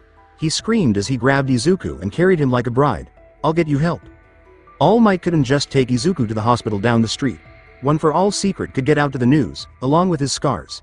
He needed the best doctor and people he could trust instead. Might had already pressed the panic button on his phone to let his personal doctor know he was coming. All Might shot off to the only place he could go, bending his legs as far as they would go. To UA High, where he went to school. Recovery Girl, also known as Chiyo Shuzenji, the youth heroine, was taking it easy in her office at UA High. She thought that since it was the weekend, no students would need her help. When her cell phone rang, she was looking over some files on the newest students and some blood work. She stopped for a moment because this ringtone wasn't her usual one. It was an SOS tone. Quickly, Recovery Girl grabbed her phone and opened it. A picture of All Might was flashing on the screen. Recovery Girl quickly pressed a button and asked Toshi, "Oh, what are you up to now?" Before quickly moving a gurney out. Her simple nurse room turned into a room that looked like it was getting ready for surgery or intensive care. Nezu, the principal of UA, quickly joined her as she walked quickly. Nezu quickly helped push the gurney and asked, "You got the signal?" Recovery Girl snapped, "Yes, and it might be better if we get Nomori and ectoplasm here." "They're on their way," said Nezu calmly. "I figured there might be bleeding, so I've also called in Sekijiro." "Good call," said Recovery Girl. "Have ectoplasm meet up at my room and prepare both the type blood and O-type blood ready for transfusion." There were 4 people waiting at the secret entrance to UA. They were Recovery Girl, Nezu, Nomori Kayama aka the 18+ only hero, Midnight, and Sekijiro-kan aka the blood hero, Vlad King. The main door would have drawn too much attention to themselves, and the other door was closer to Recovery Girl's room. The last 2 heroes were getting ready to go on patrol while wearing their hero uniforms. Quickly, the ground in front of them turned into a crater as All Might rolled in. Recovery Girl yelled, "Are you okay?" because she saw blood on his uniform. It's strange that there was also vomit. "I'm not hurt, but this boy needs help right away," All Might quickly said, skipping his flowery speech to quickly put Izuku on the gurney. There was white in Izuku's eyes because his eyes had already rolled up in his head. They were all shocked that All Might had used the SOS signal to help this boy, but they didn't ask any questions and quickly took Izuku to the ICU. Izuku's body started to get cuts all of a sudden, and blood started to flow from his limbs. "Midnight, put this boy to sleep," Recovery Girl told Midnight. All Might and Vlad King were trying to stop Izuku from hitting back. "Yes," Midnight said, and she ripped the sleeves off of her thin bodysuit to show some skin before using her somnambulist quirk. As soon as the sleeping gas hit Izuku, he fell asleep. Everyone else quickly held their breath. He was still thrashing, but it was much easier to handle now. Recovery Girl yelled, "Vlad, clot those wounds. Toshi, what's his blood type?" She wasn't ready for a boy instead of All Might. "Not sure," All Might said with a frown as he took Izuku's wallet. He quickly opened the wallet and went through it all the way through until he found a Japanese Red Cross blood donation card. He quickly said, "He has O-type blood." "Just our luck, we don't have any staff with O-type blood," said Recovery Girl. "Midnight, I need you to head to the nearest hospital and grab any O-type blood packets they can spare. Vlad, make sure those cuts don't reopen. He can't afford to lose any more blood." Midnight ran out of the hall quickly and jumped into her car before driving off. When the others walked into the room, Ectoplasm and his clones were already setting it up. There was an IV drip and a blood transfusion packet hanging from the infusion stand. "Get that blood packet out," Recovery Girl told All Might and Vlad as they quickly put Izuku on the bed. "He needs O-type blood." Ectoplasm quickly had his clone throw him one, and he put it back in the packet while Nezu and Recovery Girl put the tubes into Izuku's arms. Ectoplasm's clones quickly gathered around Izuku and put their hands on him to stop him from moving. Vlad stayed behind to make sure that his blood didn't mix with Izuku's. "Go take a shower," Nezu said. "You can explain everything after that. And transform back to your regular state. No point in you wasting your valuable time while doing nothing." All Might nodded as steam built up around him, and then he changed back into his skinny self. All Might was hurt, and everyone at UA knew about it because he was going to teach there next year. Toshinori quickly took a shower and changed clothes. Then he sat down in a chair with his hands over his face like he was praying. While setting down his tea, Nezu asked, "What happened?" Recovery Girl was trying her best to figure out what was going on. "I don't know," Toshinori said. "One moment he was fine, the next moment he started vomiting blood like I do." "What is he to you that you would risk bringing him all the way here to UA instead of a nearby hospital?" spoke to Nezu. "He's my successor. Or my victim," Toshinori said with a grave tone. "He's the one I chose to be the next torchbearer. Except this has never happened before for anyone inheriting one for all." Nezu agreed, knowing what he was thinking. People could never be told about one for all because if they did, there would be chaos like there was when the first weird things started to happen. "Was there something he was allergic to?" Nezu asked. "Maybe your shampoo?" "I used a special shampoo given to me by Recovery Girl. It should not have triggered any allergies or intolerance in the human body, and none would have caused the boy to react this badly," said Toshinori as his hands became fists. "I am a failure. I failed to save my master because I was weak. I failed to completely defeat All for One and sustain serious injury because I was prideful and didn't listen to my sidekick, Sir Night-Eye. And now I've failed my successor, which may result in losing One for All, but most importantly, could kill him. I've taken a potential hero and shattered him." Nezu couldn't find the words to comfort Toshinori, so he just patted him on the back. Even though he was very smart, he couldn't say anything to help Toshinori. Not enough of what One for All was about was known to him.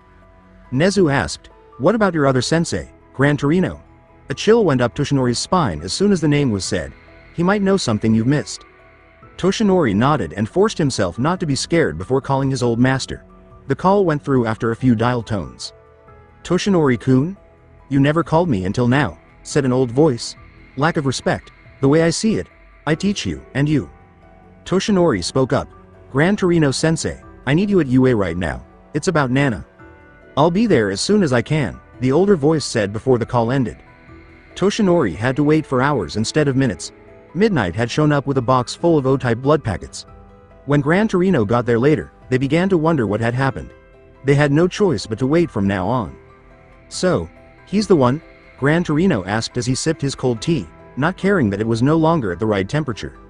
"So I hoped," Toshinori said with a tired voice, "but now, my hands will be stained with an innocent's blood if he doesn't pull through. I don't even care if the succession failed and the quirk is lost. I just want the kid to live to become a hero like he always wanted to be." Nezu asked, "May I know why you chose him?" He was interested and tried to change the subject to something more fun. Toshinori smiled a little before telling us about the Izuku and how they met. He also talked about how hard he worked in school.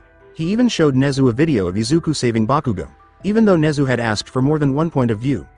There were people filming Izuku on their cell phones. Some only focused on Izuku, others on the bad guy from Sludge, and still others tried to get a picture of the whole thing. In the end, Nezu only watched videos from a security camera that had been watching the area to get a different view. As soon as Nezu was done watching the video, he said in a soft voice, "Impressive. Though it's a little sad that 6 professional heroes were there and couldn't do anything. Some of them went to this school. Toshinori told himself, I was there too, and felt bad that he hadn't done anything. Someone who wants to be a hero should be ready to risk his life. He shouldn't have backed down when his time ran out. Gran Torino saw him in the background and kicked him right away for not doing anything. Nezu continued, I might need to make some changes around here if we keep sending heroes who can't do anything and say they need someone with the right quirk. He twitched his eyebrow when he heard one hero say that. Luckily, that hero wasn't a graduate of his school, or he would have asked for hero's license to be taken away. Toshinori asked with interest, aren't we still making it more game-like? That's part of the reason you hired me, she replied. Yes, the hero program will be more combat-oriented, said Nezu, now looking at various parts of the battle. But we may want to increase what they can do and think. Already, I can think of several different ways these 6 heroes could have teamed up and defeat this villain and save the hostage. Some of them could have done it by themselves. For instance, Backdraft could have just hosed the villain enough that the child struggling to get out would have escaped. Water would have diluted the villain fast enough. Recovery Girl walked into the room and cut Nezu off in the middle of what she was saying.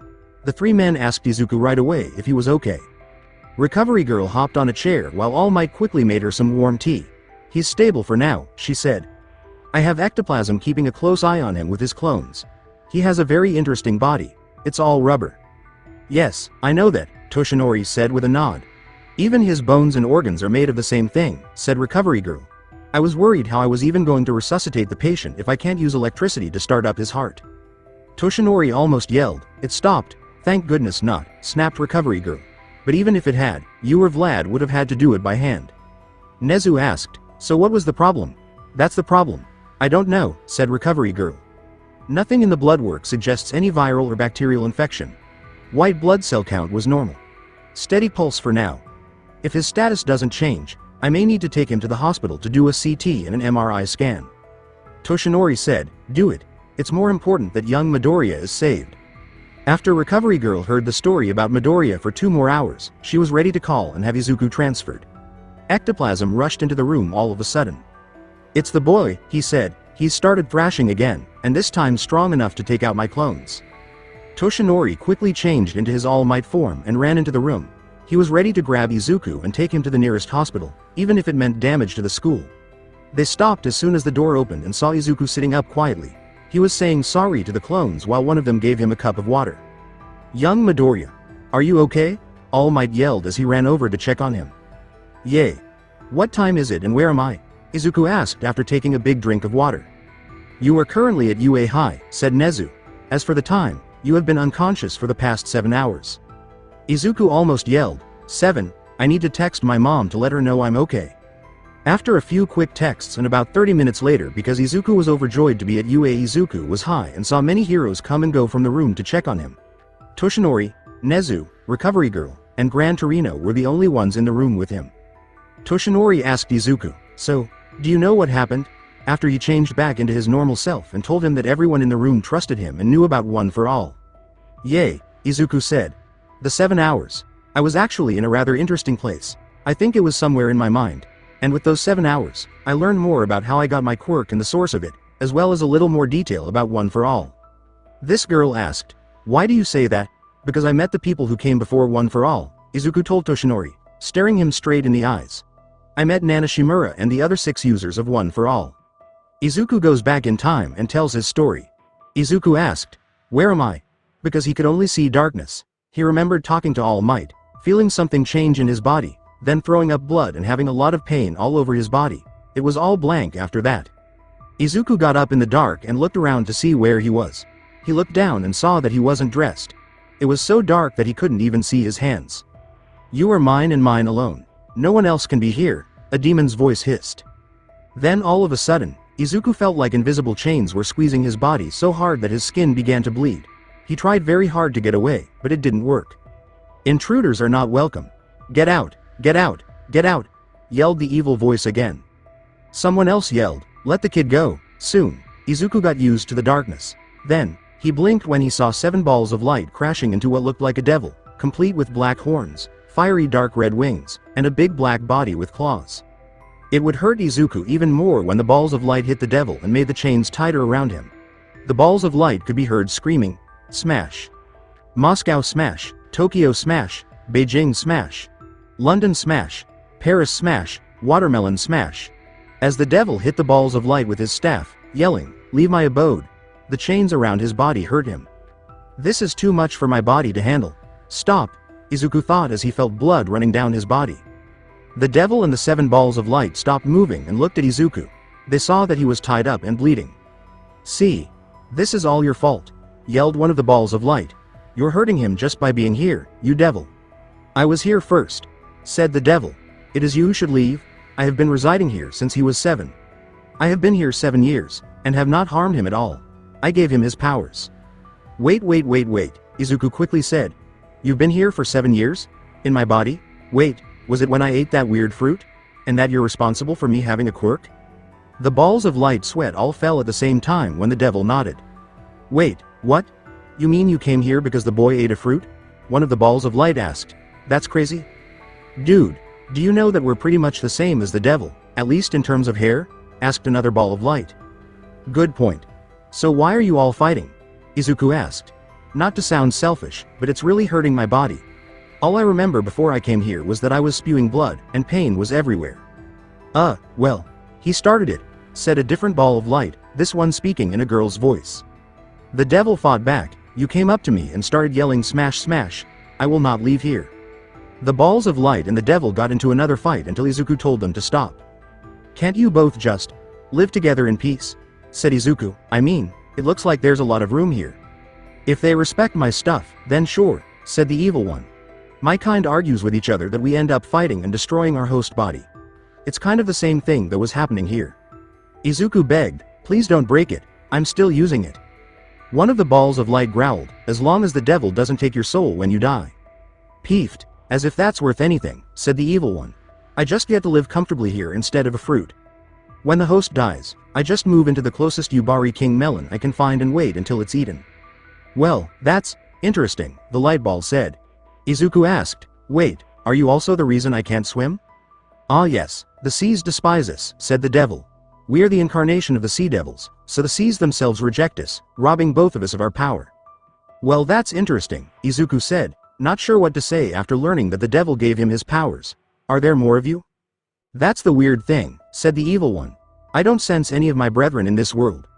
Who knows, I was transferring from my original host when he died of old age when the fruit I was going into suddenly got zapped by a storm. So maybe." Izuku looked at the 7 balls of light and said, "Okay, now I'm clear on that. Who are you guys?" One of them said, "We are the remains of the past. We are the people who came before One for All." Now, the balls of light slowly started to change into people. Izuku could only see 2 of them because they liked to stay in the shadows. "Don't mind them," the group's happy female leader said. "So you're the one Toshi chose, the 9th bearer. You know, you kind of look like someone who would belong in my family, like a descendant. My name is Nana Shimura, and I'm the 7th torchbearer." "You kind of look like my mom," Izuku said, taking in the news well. He would have to plan to freak out later. That's a funny coincidence." "Oh well," Nana said with a shrug. "Looks like Toshi chose well. I'm surprised all of us," she told herself, and the other bearers are talking. "We usually leave a vestige of ourselves within the quirk whenever One for All is passed down. If you look over there, you can see Toshi starting to form." Nana told Izuku to look far away, and he saw a ball of light slowly taking shape. Izuku asked, "So, is this really normal?" "Don't know," Nana said. "I've never experienced this before. Don't think the others have either." The others nodded their heads when she turned around. "But if you think about it, sounds romantic," said Nana. "All the thoughts of each user are gathered upon here and stored as power. Though we may fall midway on the path, we can meet each other once more within One for All." "So, does this mean you'll all stop fighting in my body?" Izuku asked me. I guess I'm cool with it if he doesn't eat your soul," said Nana. The devil growled, "Just don't move my stuff and ask nicely," as it came up with a TV, a seat, and video games. Someone said, "Oh cool, let's join in. We can play 8-player Smash," and then everyone else did too. One of the One for All users got up as Izuku was slowly going away. Izuku noticed that this one looked weaker than the others. "Seems like we passed a point of singularity already," he said. "But then again, this has never happened before. Perhaps you, the 9th bearer, and your teacher, the 8th bearer, will be able to stop him for good. This will probably be the first and last time we'll ever be able to speak like this again. But don't worry, you'll never be alone." Izuku imitated the man who looked weaker by extending his hand at the same time. Maybe we'll make something even better now, the man said with a smile as they touched hands. One for all in the power of the devil fruit, together. I'd be interested, the devil said as he put his clawed hands on theirs. One for all and the devil's power that was given to Izuku worked together to make the light shine brightly before he disappeared. The devil asked, "Do you know what you did?" "I believe I've given him the ability to swim again," he said. "I've layered one for all over his original quirk, thus convincing the sea that he's not a sea devil, and thus not a hammer anymore. At the same time, your powers have infused over one for all, giving it a set of different protection. I'm not sure what, but it should be useful. And when he decides to pass on one for all to his successor, it will easily separate." "Works for me," said the evil one. "Come. I've got some board games to play and finally some occupants to play with." Flashback is over. When Izuku finished his story, people were shocked, amazed, and some had doubts. "Truly, you spoke with the vestiges of the past users of One for All?" Toshinori asked. Nezu sipped her tea and said, "That's interesting. Even now, quirks are a mystery, especially this one of yours." Gran Torino grunted, "I'm a little worried about that devil you said was in you." He was afraid that the devil would eat the boy and all that was left of One for All. Well, your pulses seem normal," said Recovery Girl as she finished her check on Izuku's body while he told the tale. "But no exercising for a week at least. I don't care if you want to prepare for the UA High exam, your body won't be able to make it if you overwork it. You still have 10 months, so that should be plenty of time. I'd say a month, but something tells me that you and Toshinori would ignore that order. So a week for healing, then the next 2 weeks can be just light stretching and sparring. I want you getting at least 8 hours of sleep in those resting weeks. Sorihiko, I want you to watch over them and make sure they follow this rule. Otherwise, I will see all 3 of you in this office with an extra large needle." "Yes, ma'am," saluted all 3 men in fear, and then they calmed down a bit more. Toshinori grabbed the bandaged hands and said, "Young Midoriya, I'm so sorry you had to go through this. I feel like I failed you on this, just like I failed my master." It wasn't Izuku's fault. He didn't know he had a devil inside him that would do something like that. But then he heard a voice. "I guess I can still talk to you a little from the effects," Nana said from inside Izuku's head, though it was hard to make out. "But it won't last long. Boy, let me use your body for a while." Nana took over from Izuku and slowly lifted it out of Toshinori's hands. He then put his hands on his face, making him smile. Toshinori asked, "What are you?" But Izuku's next words shocked him. "I thought I told you, Toshinori, no matter how scary things get, give him a smile," said Izuku as he blended in with Nana's voice, so everyone could hear. "Take pride on what you have done. I took a peek at the kid's memory and am proud of what you've done since I left this world. You worked hard and truly brought forth an age of peace, just like you said you would. I don't blame you for my death. I told Sorihiko to take you and escape. I knew my time had come as I had taught you all that I could, but you needed to live. Sure, you have some boneheaded moments, but who doesn't? Now live your life, teach your successor, and don't show up in the afterlife until you die of old age." She then gave him a light blow to the head and said to Gran Torino, "It's good to see you're still alive, old friend. Keep at it." "Yay," Gran Torino said, wiping away a tear. "See you later," Nana said. "My time is up. I don't know when we'll be able to do this again. Maybe never. But know that even if you've passed on One for All, you're never alone." Izuku shut his eyes for a short time and then opened them again. Following Nana's message for Toshinori, he broke down in tears and began crying into his lap. Izuku asked, "What do I miss?" as he blinked and saw Toshinori and Gran Torino wiping away tears. "Truly amazing," Nezu said. "To think the remnants of others would come to deliver one last message." "Indeed," said Recovery Girl before giving Izuku a note. "This should keep your mother calm. It's a doctor's note saying there was an accident and that you just happened to be caught in the crossfire. This should prevent her from asking too many questions." Izuku paled and pointed to his whole body. "Oh crap, how am I going to explain all this?" His clothes looked like they had just been shred. To be honest, Inko freaked out and started hyperventilating when she saw Izuku walking home with bandages on her arms. Lucky for her, Nezu, Toshinori, and Recovery Girl worked together to calm her down. They had all come home with Izuku. Even so, Inko made Izuku not train at all for a week and a half to make sure he would heal before cooking a meal for everyone. Nezu was thrilled that someone would treat him like a normal person and not notice how he looked, but Toshinori couldn't help but look at Inko several times. She really did look like his old boss. They also talked about how Izuku had caught the attention of a pro who wanted to help him train. Toshinori had been sent to help train Izuku for free, but Nezu wouldn't say what his name was. He only said that the pro hero could be trusted. As soon as Izuku was able to, he started training right away, with Toshinori working hard to help him. After months, the beach started to look better.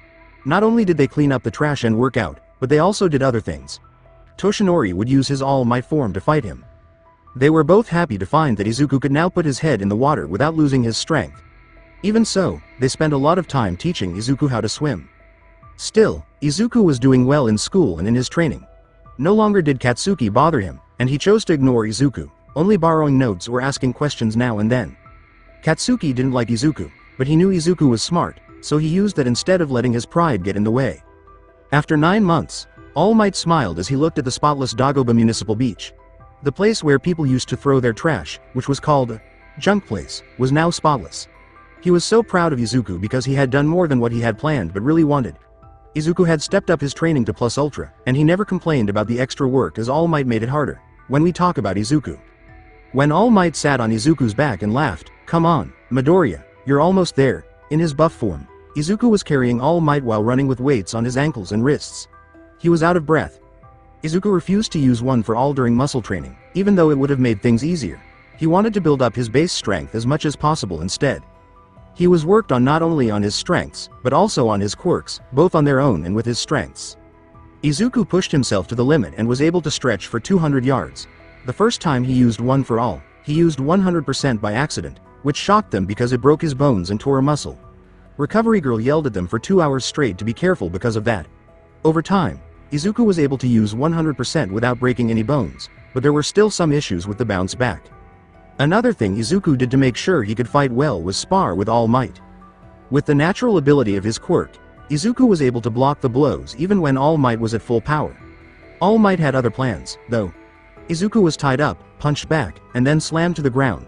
He was also hit with a double palm strike from both of All Might's hands, which sent a shockwave through it and hurt Izuku. Even though he could block physical attacks, the fact that he couldn't even touch All Might when using both quirks at the same time made him feel small. It did, however, push Izuku to get better so that All Might would choose him. "Well done, young Midoriya," said All Might's voice. "To have cleaned out the entire beach in just 9 months. Now, I'd say take the month to relax and prepare for the written portion, but you'd keep training. Still, I am proud of you for doing so well. Keep up the training schedule that I gave you, and you'll be prepared to take the exam by storm." "Thank you very much, All Might," Izuku said with a bow, promising to stick to the plan. He also said he needed to swim more to be ready to do water rescues when they were needed. "Well then, it is time for me to be off," said All Might. "Keep sparring in your dojo. I've taken the time to meet your Grandmaster of the dojo, and let me tell you, she is one hell of a fighter." And with that, All Might ran off to help where it was needed. Izuku was jogging home for the day when he crossed the street and saw 3 siblings coming from the other end of the crosswalk. Or at least he thought they were siblings because they all looked like frogs and had dark sea green hair. One of the 3, a woman about his age, told the other 2, "Look both ways before crossing the road, you 2 Kiro." "Okay," yelled the youngest woman. "Okay, Suyu Nisan," said the middle child, who was the only boy in the family. Before Izuku could greet them back, the 3 of them heard a noise that sounded like something hitting a car. Someone in the crowd yelled, "Watch out for that truck." All 4 of them looked up and saw a truck coming at them. Suyu quickly grabbed her siblings and was about to jump out of the way when she saw someone else standing there and staring at the running truck. He cocked his fist back just as she was about to stick out her tongue and wrap it around Izuku. Izuku began to think of One for All and let the power flow through him before focusing it on his right arm. For a short time, red veins pulsed through that arm as power built up in it. Izuku hit the truck with his right fist while it was still in the air, using only 30% of his power. He then reached out to meet it with his arm. When the truck hit something, it stopped and fell to the ground. The 2 younger children said, "Whoa, strong," Suyu said. Then a bad guy ran at them, trying to get away from Kamui Wood and Death Arms. Kamui Wood yelled, "Stop, you bad guy, in the name of justice." Izuku was about to move when he saw that there were more kids than just Suyu and her siblings. There were kids behind them, a few feet away, who weren't paying attention. She had a hold on them, so if Izuku moved, he was sure the siblings would follow. He wasn't sure about the other kids. When Death Arms saw Izuku and the other kids behind him, he yelled, "Kid, help us stop him, you're allowed to." Izuku jumped forward a bit and nodded. To Suyu, Izuku said, "Get back," which made her move. Before taking a deep breath, Izuku clenched his teeth. He kept sucking up as much air as he could, and all of a sudden he got really big. Out of the way. The bad guy in reptile form yelled as he charged straight at Izuku. As the bad guy got closer and closer to Izuku, he clenched his teeth and used One for All to protect himself. The bad guy's progress was stopped altogether, and he got stuck inside.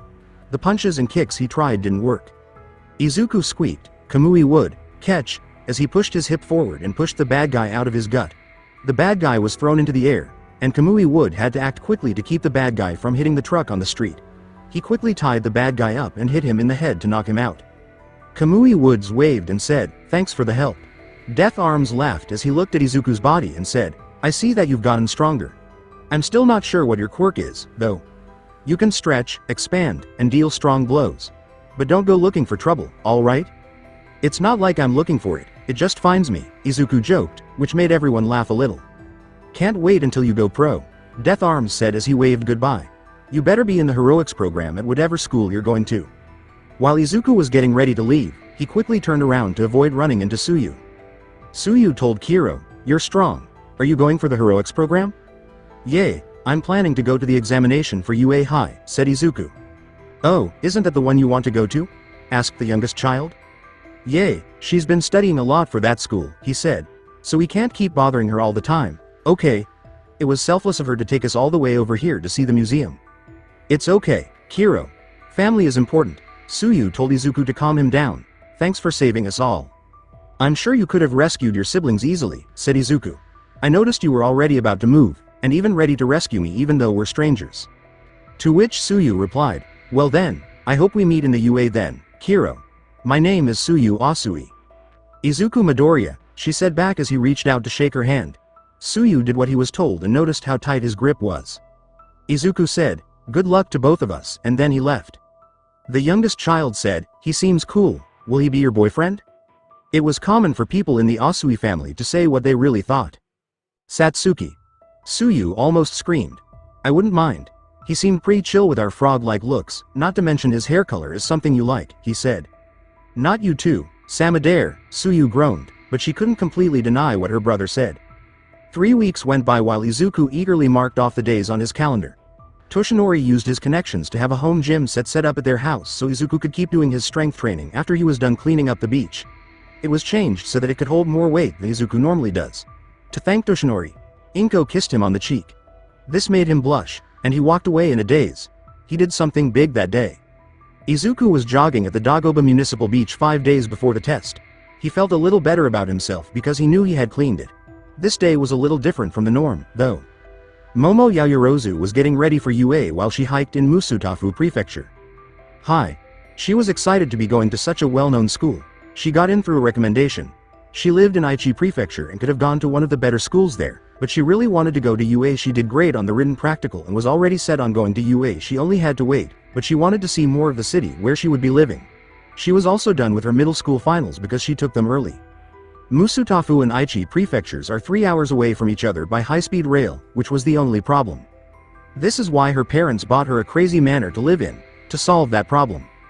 Every weekend, her mother would come to help, and the servants and maids would clean up after her. When they asked if they could move in with her, she said no. For her to become a hero, she had to be able to do things on her own, without her parents always being there to help her. She thought the manor and the servants and maids were already too much. Her only real need was for someone to help her clean the manor every once in a while. She had read about Dagoba Municipal Beach while she was traveling. It had been a junk pile but was now a beautiful beach that couples love. A strong man and a boy were said to be seen here every morning at 6 until it was cleaned. It wasn't clear who cleaned it since none of the heroes or any organization said they did. She went to the beach because she saw that a lot of people were there. She sat on the sand and watched the sun slowly go down. They were right, this is beautiful, Momo said as she looked at the way the water was reflecting the sun. She had just laid down to enjoy the sun and sand when a voice with a nasal sound interrupted her. Hello, hot stuff. Want us to show you around? We'll show you a good time. Mama opened her eyes and sat back up. She saw 2 older teens, probably sophomores in high school, leering at her. She was only 14 years old, but her body told a different story. She was wearing only shorts and a low-cut beach top, but she already had a strong chest, long legs, and a narrow waist. Momo quickly said, "No, please leave me alone," making it clear she wasn't interested. "Come on," the teen with mosquito eyes and a stuffy nose said in a nasal voice again. "I promise it'll be a wild ride." I said no, Momo almost yelled as she stood up and moved away from them slowly. The other person, who had long tentacles and the head of an octopus, said, "You haven't even tried it yet. This place is popular for couples, so it's clear you're looking for one. One ride from us, and you'll never want anyone else." That reasoning was totally wrong. Momo said to herself as she got ready. She didn't want to fight, but she knew she could use her weakness, creation, if she had to. The only problem was that it might make it harder for her to get into the US high. Even though she was sure she could use it in self-defense, she didn't want to risk getting in trouble so soon. She was about to make a staff out of her arms when another voice cut them off. The boys were getting closer. She said no, so leave her alone. Get your own girl, both boys yelled as they turned around to hit the person who was talking over them. There was a teenager with green hair, about 5'9", and a green tracksuit who had their fist caught in firm hands. When one of the teens tried to pull their hand away, the other teen held on tight to them. When they tried to punch with their other hands, the defender pushed them forward and then moved so that his arms were around both attackers' shoulders. He then stood between them. Their target dodged both attacks and their fists hit each other, but they were able to hit each other in the head. They were wincing in pain when the other guy stepped back a bit, grabbed their wrists, and threw them into each other, causing a lot of damage. He then grabbed their heads and threw them into each other again. Momo blinked in shock and amazement at how quickly the other girl had stopped the bullies. Took a good look at her, knight in shining armor, and said, "Thank you for stopping them." "Don't worry, they should know that no means no," the teen told Momo as he turned around to ask, "Are you okay?" "I'm fine, thank you," Momo said. "May I know the name of my hero?" "I'm Momo Yaoyorozu." "Izuku Midoriya," Izuku said with a smile, "and it's not a big deal. I was just doing my daily jog when I saw what was happening. Plus I'm sure you could have handled them." Izuku saw that Momo had slim arms with muscles, which is one of the most obvious things that hormonal teenagers would look for in a girl's body if they swung that way. She also had narrowed eyes and was ready to attack before Izuku stepped in. "While it's true that I have been taught hand-to-hand combat, I doubt I could have done it as easily as you did," said Momo. Izuku changed the subject and asked, "So what brought you here?" "I came here to explore the Mustufa prefecture," said Momo. "I wanted to familiarize myself with this area as I am moving here. I wanted to come here because of how I heard of this place, which used to be a junk pile, which before then was a beach, was cleaned up. My parents told me the view was beautiful before all the trash came to be." "Well, I'm a local here," Izuku said. "If you want, I can show you around if you don't mind." "That would be great," Momo said with a smile and an elbow outstretched. Momo and Izuku hooked elbows as they walked away from the knocked-out bodies. He quickly texted his mom to let her know he was going to a restaurant for dinner. When they got there, Izuku was sure they had the best pork katsudon in the prefecture, so he ordered the katsudon combo. Izuku said something that made Momo laugh a little, but she went along with it and ordered the katsudon curry combo with an extra side of gyoza. Before they ate, they both clapped their hands and said, "Itadakimasu," when the food came out. Izuku began to say, "So Yaoyorozu-san," but Momo put up her hand to stop him. Momo said, "Please just call me Momo." They both nodded in response. "Only if you call me Izuku," Izuku said. During their meal, Izuku asked, "So you're done with school?" "Yes. I took the exam early as I have been recommended to a high school and have been accepted," Momo said. "That's awesome," Izuku said. "Aldera Middle School doesn't have enough recognition to recommend any students. Which school are you going to?" Momo crossed her legs and moved around a bit before telling him, "I got into the heroics course at UA High." She was a little scared to tell her new friend, who she thought was cute. When most of her middle school classmates found out she got into one of Japan's best schools because of a recommendation, they made fun of her. It was even worse that her parents bought it for her as a birthday present when she told them she wanted to go to UA High. Her classmates didn't agree with her, even though she loved the idea of going there. To avoid the stares and jealousy of her classmates, that was one reason she chose to take her exit exam early. Some people she thought were her friends turned their backs on her. Izuku yelled as he ate his pork katsu, "That's so awesome. You must be really smart and have a really good quirk to be able to get that good of a recommendation that you can go to UA High." Momo let out a sigh of relief and then looked at Izuku, whose eyes were bright with joy. "Can I ask what your quirk is?" Izuku was excited. She couldn't help but smile or laugh when she saw how excited Izuku was, so she told him about her quirk. "My quirk is called creation. I can change my fat cells into anything I want, as long as it's not a living thing. All I need to do is understand the atomic structure of the thing I want to make." She made a Russian Matryoshka doll out of her arms as an example, and a red glow showed how she did it. "That's awesome," said Izuku with joy. "You'd be useful in so many different situations, from fighting to rescue missions. You could easily switch from frontline to support in a heartbeat." Momo blushed a little when Izuku told her how nice she was. It was nice to hear someone actually talk about her skills, especially with so much enthusiasm and honesty. "So what's your quirk?" said Momo, "and where are you planning to go?" Izuku said, "Oh, I'm applying to the heroics course at UA. I've always wanted to be a hero to help protect people. As for my quirk, He paused and stretched his face with his hands, making them too long for a person to reach. I'm made of rubber. She laughed out loud when she saw Izuku make a funny face with his face stretched out. Momo was able to catch her breath after Izuku stopped making funny faces. So you can stretch your face and limbs? Said Momo. That means your skin has elastic properties. He said, yes, but not just my skin. My muscles, bones, everything. Izuku then went on to explain more about his strange trait. After dinner, they talked even more and went for a walk on the beach at night before Izuku took Momo back to her house. Well, I hope to see you at UA High then, Momo said. I'm looking forward to being your classmate. Yay, I won't fail, Izuku said. I made a promise to make it to UA High and to become a hero. Momo was sure Izuku would get in because she saw how sure he was of himself and knew he was smart from the conversations they had. But Momo leaned forward right before Izuku left. Then good luck, Momo whispered. She then kissed him on the cheek and turned to leave. Izuku turned red and put his hand on the spot where Momo had just kissed him. They stood there for 10 minutes before Izuku finally went home. As he lay in bed, Izuku told himself, it's almost time. Time to start my journey to become a great hero like All Might and maybe the greatest hero like he wanted me to. He clenched his fists and raised his hands to the ceiling, where there was a poster of All Might. As Izuku was getting ready to leave the house to take the UA entrance exam, Inko asked again, are you sure you have everything? Hi. Yes, Mom, I triple-checked, Izuku said, annoyed. He didn't mind that his mother was smothering him in this way, though. Inko waved his hand and said, okay, good luck. I know you can do it. Izuku smiled and said, will do, as he left. Today was the day. When Izuku got to the entrance to UA, he stared at the big building and the big gate. He made sure he had his student ID in his pocket and that he hadn't lost anything in his backpack on the way to school. There was no way for Izuku to get information from All Might, no matter how hard he tried. It was strange how tight the man's lips were when it came to UA. Before taking the first step toward becoming a hero, Izuku closed his eyes. Then he woke up when he heard a sharp call from someone he knew. Move to the fucking side, Deku. When Izuku turned around, he saw Katsuki Bakugo walking toward him, still acting like a bad kid. He gave her a blank look. He did notice that Katsuki had grown taller and stronger over the months they had been going to school together, especially in the upper body so that he could deal with the recoil and throw more explosions. Besides that, he didn't seem to pay any attention to him at all for 10 months. Izuku only took a quick look around at the clear path around him. His face made it look like Katsuki could just walk right around him. Izuku said, good morning to you too, but his voice was tired. Then the phone in his pocket rang.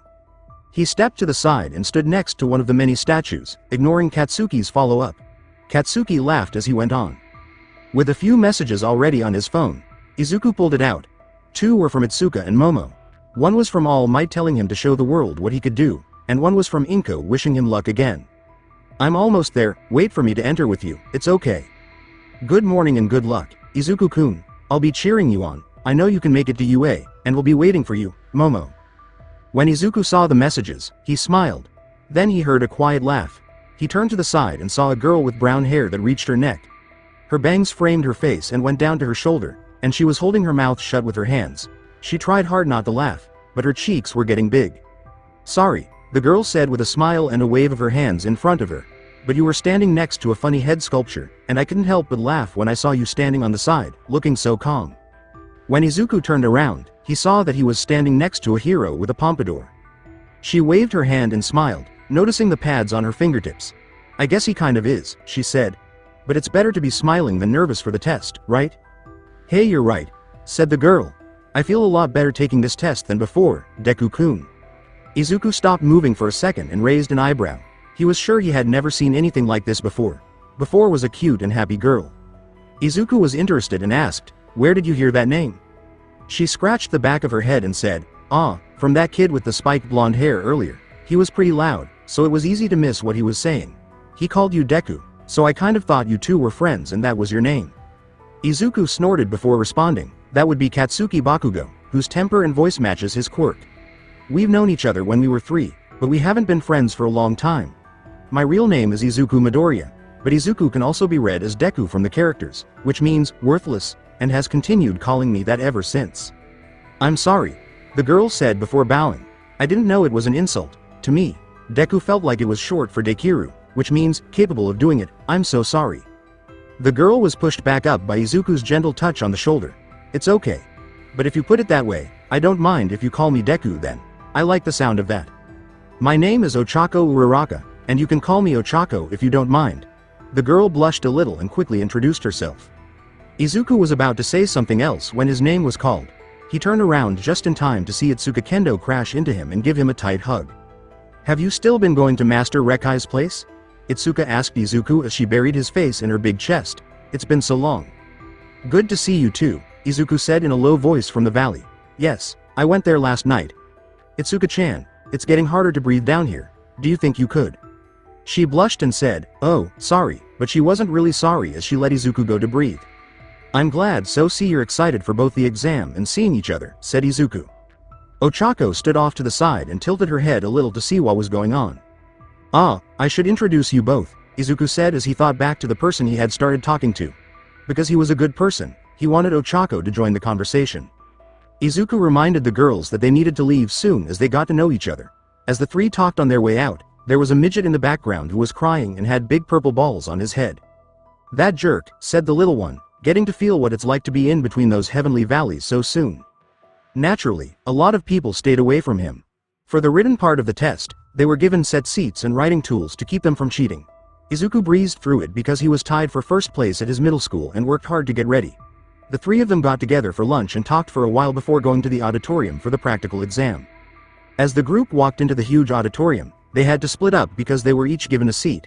Itsuka pouted but did what she was told, and Ochako skipped to her seat, but not before giving Izuku and Itsuka her phone number. When Izuku went to his seat, he saw Katsuki sitting next to him. Must be by school, Izuku said to himself as he sat down and looked at the pamphlet that all the students had been given before they sat down. Not long after, the lights went down a bit and all the spotlights turned on the center stage, where the hero, Present Mike, could be seen. Present Mike yelled, "Welcome to my live show, everyone say hey," and then put his hand over his ear to listen to the crowd. He heard nervous silence. Izuku wasn't sure if he should answer or not, and he was also happy to see another pro hero. What a regal response. But I got shivers down my spine too, listeners, so listen up examinees, I'm going to give you the lowdown on how this'll go down. Are you ready? Present Mike just shrugged it off, but his body language made it clear that he wasn't happy that no one had replied. Present Mike then went on to explain how the test would work, using the TV playing behind him to help make his point. Since there were 7 test sites, each person would be randomly assigned to a different one. It looks like they don't want classmates or friends to work together, huh? Katsuki asked as he frowned and looked over at Izuku's ticket number. He was in site A, which made sense since he was the first person and A was the first letter. But Izuku was at site B. It worked for him as an extra, but Katsuki wanted to crush Izuku right away. Present Mike kept talking about it, using a Super Mario Bros. Villain to show how the point system works. So your goal is to rack up a high score, and don't even think about attacking other competitors directly or any other anti-hero stuff, cause that's against the rule, capiche? Present Mike waited a moment to fully understand what had been said after it was over. Then he saw a student get up and raise his hand. Excuse me, may I ask a question? Asked the student, who was tall and had black hair that was combed back. His face, glasses, and jaw were all rectangular. Present Mike nodded, letting the student continue his inquiry. On the printout, there are clearly 4 types of villains labeled. If that was a misprint, then UA, the most prominent school in Japan, should be ashamed of this mistake. We, the examinees, are here because we wish to become prominent and exemplary heroes. Okay, said Present Mike. Thanks for the speech, examinee 7111. For you see, that 4th villain is worth 0 points. He's more of an obstacle, so to speak. Ever play Super Mario Bros.? I doubt it, since it's rather retro. Most people in the crowd thought that everyone had played or at least heard of the well-known game. Another Mario Party game was going to be released soon, and it would be. The number got lost, though. Remember those thwomps in the game? There's a thing like that in each area. Their gimmick is that they'll rampage when it gets crowded. It's not impossible to defeat, but there's no reason to defeat it, either. In fact, we've recently decided that anyone WHO decides to face it might lose up to 75% of the score they gained. No point in risking your chances here, right? Gotta make the smart decisions. I recommend avoiding it. Well, that's enough from me. Finally, I'll give you listeners a gift. Our school motto, the hero Napoleon Bonaparte once said, "A true hero is someone WHO overcomes life's impossible things." He leaned over and looked at them for a second while his sunglasses dipped down. Now Beyond, plus Ultra. The screen behind him changed quickly, and a small animation of the letter, Ultra, showed up in front of everyone. Okay. Then good luck suffering. Izuku was able to find Itsuka and Ochako as they were leaving the auditorium and getting on their buses. Where did you guys get put? He said, I'm at Site E. B. Both Izuku and Ochako said, then they looked at each other. Are you also at Site B, Deku-kun? I was so excited, Ochako asked. Deku? She glared at Ochako and growled, her hands started to get bigger. It's okay, Izuku quickly reassured Itsuka. She was allowed to call me that because she thought it was a nickname for Dekiru, which means you can do it. She looked at Ochako for a while before putting her hand back down, which she didn't want to do. Sorry, Ochako said when she saw Itsuka's dangerous look. I guess I should get used to calling you Izuku again. Don't worry about it, Izuku said with a smile. Itsuka was my best friend before she had to move away. In fact, this is the first time we've seen each other since. For 4 years now. An alarm went off to remind everyone that they needed to get on the bus right away or lose the test. Itsuka gave Izuku one more hug before running to her bus. The bus stopped briefly so that all the students could change into clothes that would be most comfortable for fighting before going to their test site. Soon, 100 students got off the bus and stood in front of the entrance. Most of them were amazed at the sight in the building of a fake city. There were also 7 more like this. So you two have known each other since childhood? Both of them were wearing tracksuits, but Izuku had a small medical pouch on his belt. Are you happy? Ochako asked, glad she had someone to talk to because she would have been very nervous about the test and might have messed up. Certainly, we met at the same karate school when we were 7. Izuku said, even though we're almost the same age, she's always looked out for me from bullies like a big sister. She didn't have to, but I've always liked how she treats others like a big sister if she could. I came out of my shell because of her. Ah, that's so sweet, Ochako gushed.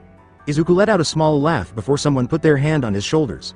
When he turned around, he saw that it was Examine 7111, who was giving him a small glare. Why are the two of you here? Demanded the student. This isn't a field trip or a place to flirt. Are you here to make it harder for other people to do well on the test? If that student touched Izuku on the shoulder, he just shrugged it off.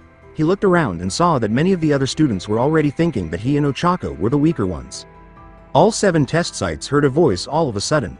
Start. Many of the test takers were completely confused as the doors slammed open at all 7 sites. Izuku, on the other hand, didn't look confused. He tapped Ochako on the shoulder and pushed her forward a bit before running into the exam site himself. Ochako stumbled forward 2 steps before she realized what was going on and started running forward. After yelling, "Get the fuck out of the way, extras," Katsuki Bakugo was the first person to jump forward in Site A. This person was using his quirk to move faster. This was happening in Site E, but the people in Itsuka's group were still confused. She had to keep her promise, and she could see that Ochako and Izuku were already becoming good friends. She hated to say it, but she was afraid she might lose Izuku to Ochako, since he was letting her call him Deku. The midget with the purple balls growing on his head was the first person to run forward in Site D. He was very motivated after seeing what he had today and wanted to be one of the lucky men whose face was buried in someone's heavenly valleys. He thought that if he did well, he'd have a better chance. In Site F, a well-known Suya Asui jumped into action. What the heck is that guy doing? Is he going to die? One person from Site B asked, has it begun? Wait, did we not hear a start? Asked someone else. What does it matter? In a real battle, there is no such thing as a wait time. Run. A few people have the right idea. As soon as President Mike said that, everyone rushed into the test sites and pushed each other as they did so. Izuku was way ahead of the rest of the group, so he was the first to see a bad guy robot that was one of many on the street ahead. A one-pointed star suddenly turned and saw Izuku. Its red eyes flashed as it knew it saw an enemy. Got the target. I am going to kill you, the one-pointer said as it revved its engine and sped toward Izuku. When some of the students heard this, they weren't sure if they should charge forward, but Izuku just kept his mind on the lesson he had with Master Rikai yesterday.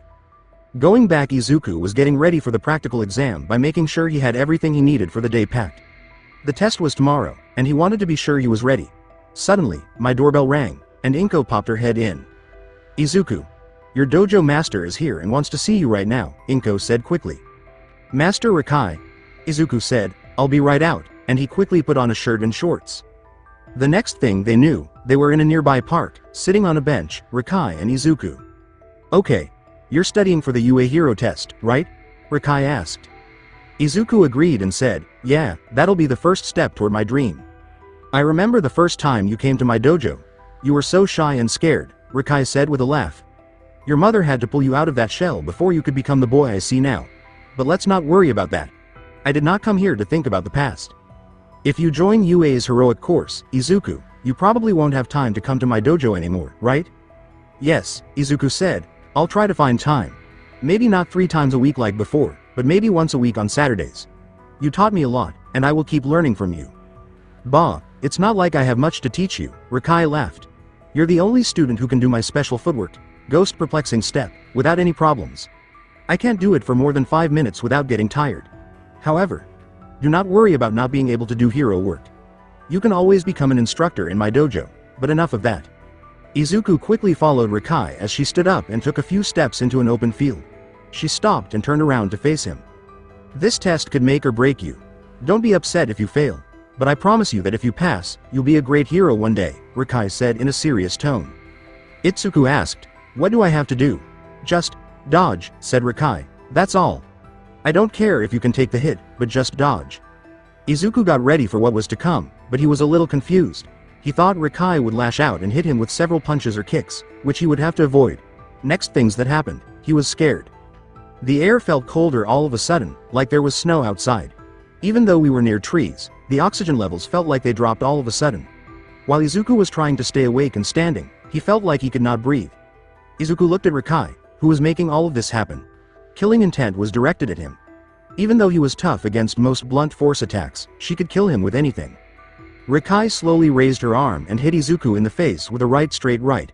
When the fist got close to Izuku's face, time seemed to slow down. I'm going to die, she's really going to kill me, Izuku thought. As he was about to trip and pass out, sweat fell from his forehead to the ground. He was sure he could see faces in every single sweat.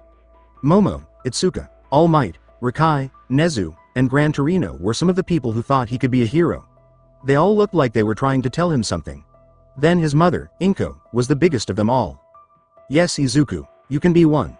You could always be one. I'm sorry for not saying it earlier, you can be a hero. Hearing his mom's voice along with All Might and the others gave Izuku strength and courage. He moved his whole body to tell him to avoid hitting him. His body moved slowly to the right as he turned his head away.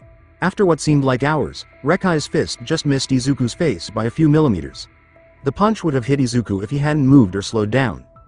Good, Rikai said with a smile as the heavy feeling went away. Even though she couldn't see, Izuku could tell she knew he was crazy hot. Izuku finally fell on his behind and gasped, what was that?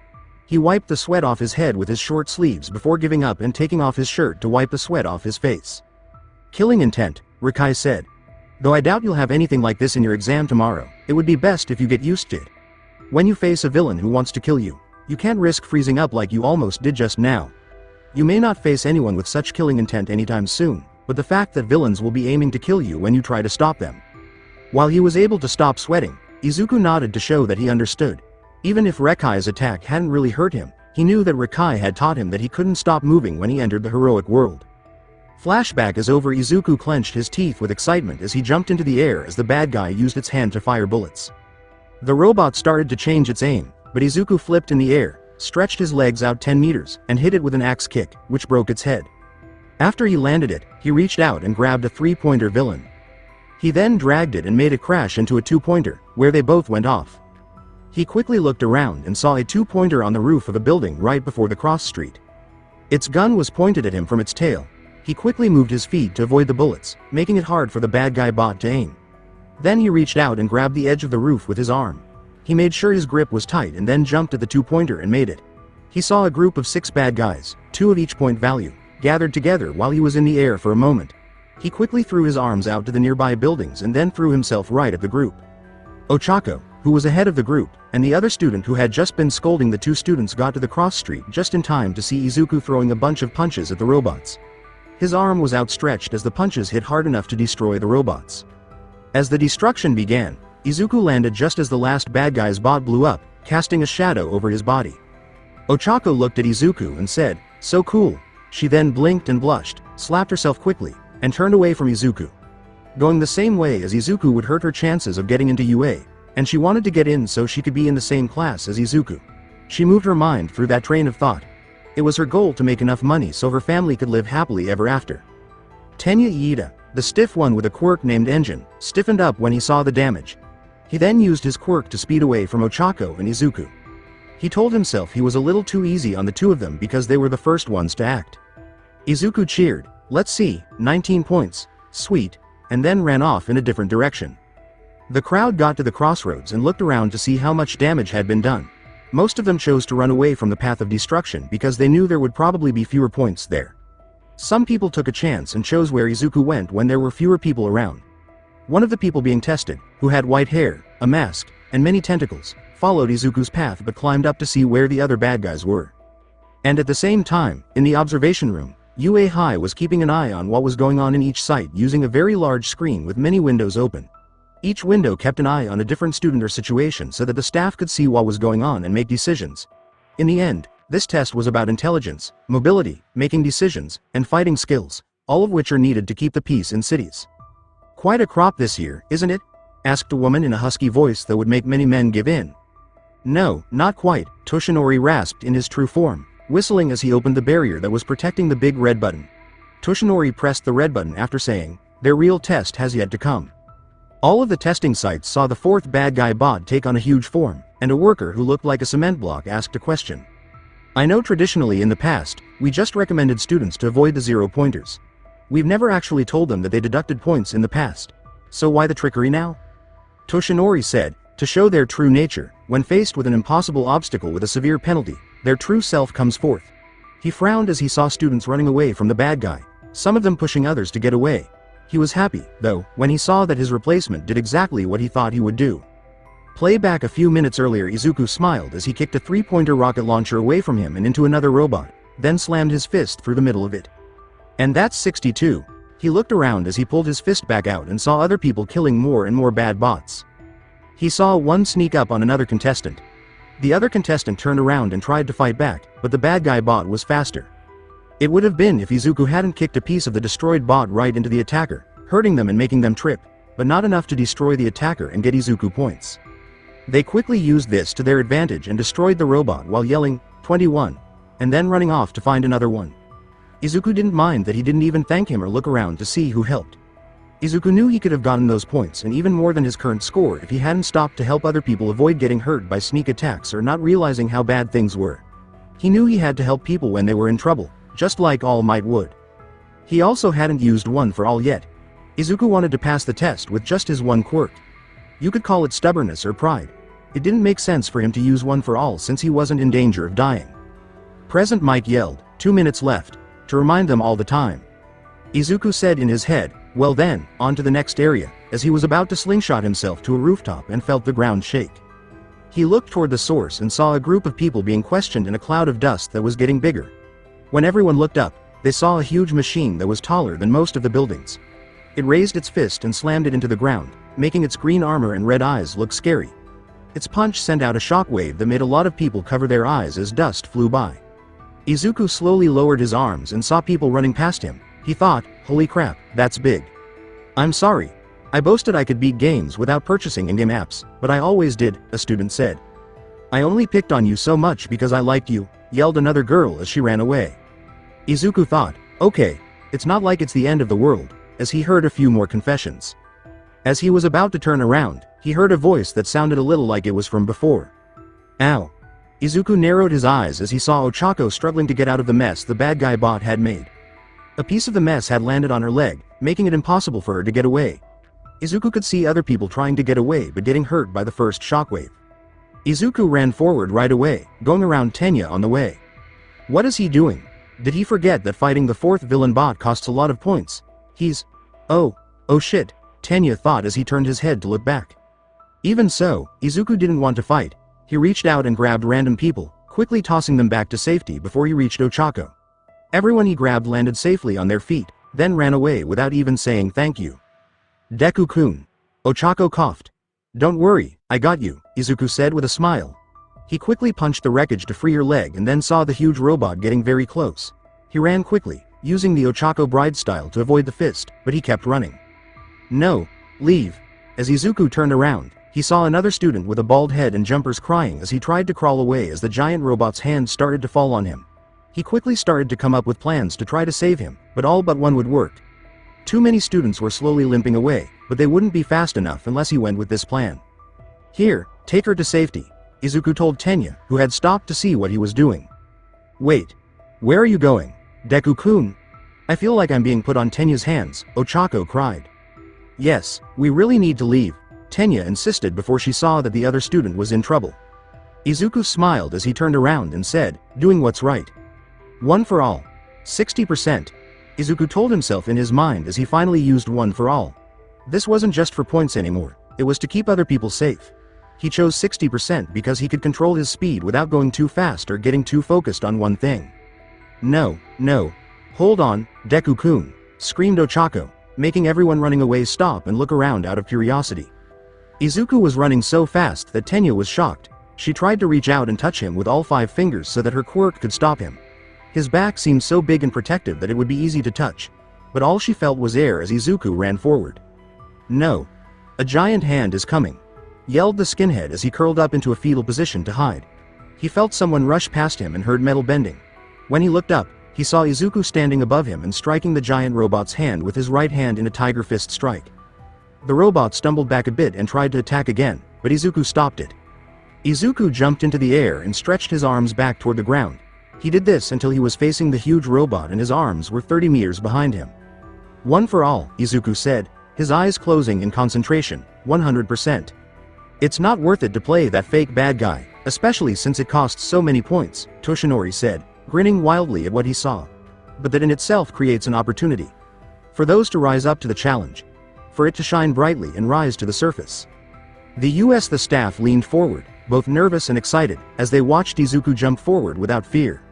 Izuku's body started to glow, and red power veins ran through it. Electricity seemed to jump out of his body and wrap around him, arcing all over the place. He knew what he was doing because his mind was filled with thoughts of training with All Might, his friend's support, Rekai's lessons, and his mother's love. 75% of his points were going down the drain, but he didn't care. If he knew he could stop someone from getting hurt, he would rather risk his chances of getting into his dream school and keep his promise. Why was he strong and powerful if he didn't use them to keep other people safe? What if he could do something to help? He told them about his attack from the bottom of his heart, even though he knew what would happen. Sotenshu smash, double palm strike smash. His arms shot back quickly toward his body, getting smaller and faster like a rubber band before Izuku hit the fake bad guy in the face with 2 palms. Toshinori said, "That's right. The spirit of self-sacrifice is the most noble and true trait of a true hero. It's the most important trait of any hero." As he saw Izuku use one for all to protect others, even if it cost him points. Even though his smile got even bigger, he fought the urge to change. Its head was blown off, and it went flying through the air. The students watching were shocked as the robot's back snapped back from the impact. Parts of its body started to explode because they couldn't handle the force and stretched out its balancing module too far. People at all the sites heard the attack and turned to see a head flying off into the distance. It then fell to the ground and was stopped by UA's strong walls, where it promptly blew up. Everyone at Exam Site B stared at Izuku as he landed, and the 0-pointer kept going off behind him. He quickly asked the skinhead if he was okay before helping him stand up. "Deku," Ochako yelled as he got close to her. Izuku asked, "Are you okay?" as he took some bandages and wraps from his utility belt. "Yes," Ochako said, "my right ankle hurts." Izuku quickly wrapped the bandage around her ankle to support the tendons. "This'll help until we get you to a doctor," Izuku said. "I'll take her from here." All 7 sites heard Present Mike say, "Time's up." Tenya reluctantly gave Ochako back to Izuku. He could hear people talking about how strong Izuku was. Some people said Izuku might have been trying to show how strong he was, so he fought the urge to go over and correct them. They weren't paying attention because Izuku didn't run away. Instead, he helped as many people get to safety as he could before deciding that destroying the machine was the safest thing to do for everyone. Tenya thought to himself, of course, if this wasn't an exam, I would have done the same thing and helped save people. But then he realized how hollow that voice sounded. His speed would have made it easy for him to do that, and maybe Izuku wouldn't have wasted his points. In fact, he was sure that his speed would have let him get to the skinhead and get away without much trouble. He was too busy worrying that he might lose a lot of points and putting people's lives at risk for points. Recovery Girl came on the scene while he was angry at himself. While giving out Haribo candies, one of the flashy women with a belt gave a short speech about who Recovery Girl was. She took a quick look at Ochako's ankle when she got to her and Izuku. Recovery Girl said, not bad. You wrapped that ankle nicely. Let me take care of the rest." She then kissed Ochako on the hand, letting her quirk heal Ochako's ankle. Recovery Girl muttered, "I swear, these tests are getting more and more dangerous every year." She then looked at Izuku and asked, "Need any help?" "I'm fine," said Izuku. "There are several others I didn't get the chance to look at yet." Recovery Girl gave a nod and then ran off to help the others. She knew in her mind that Izuku would definitely get into the heroic course, but she didn't want to ruin the surprise. Thought, Deku-kun, Ochako said as she stood up and put her hand on his chest.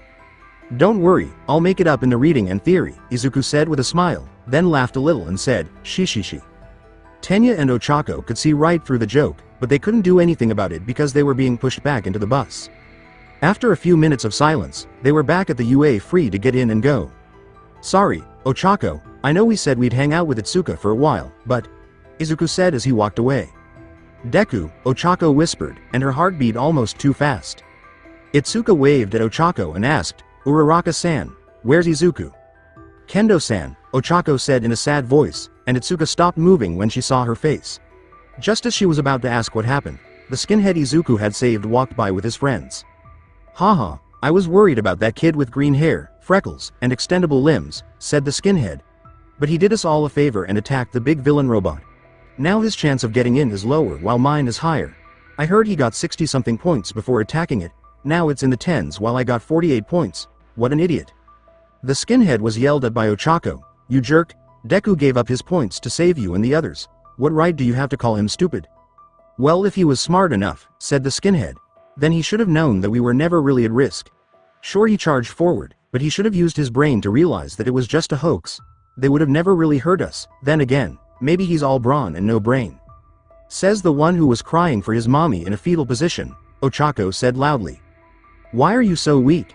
The skinhead growled. I'll kick your ass. You'll have to deal with me, Itsuka said as she stepped towards them. He laughed as his two friends stepped forward. Oh, two little girls want to compete with the big boys, huh? Hey, you want to fight? Asked one. The other person sneered and said, huh? Tenya waved his arms in a chopping motion and said, enough. We shouldn't be fighting here, at such a prestigious academy. One of them waved and said, screw off, Four Eyes. Another voice could be heard before things got worse. Oh, haha brothers, you're stupid, a man with messy purple hair said. Huh? Yes you. Huh? Keep going. Huh? The three people turned around to see where the voice was coming from, but then they stopped moving and their eyes went blank. The student told them, go home, you stupid people. They did what they were told, but they were stumbling forward.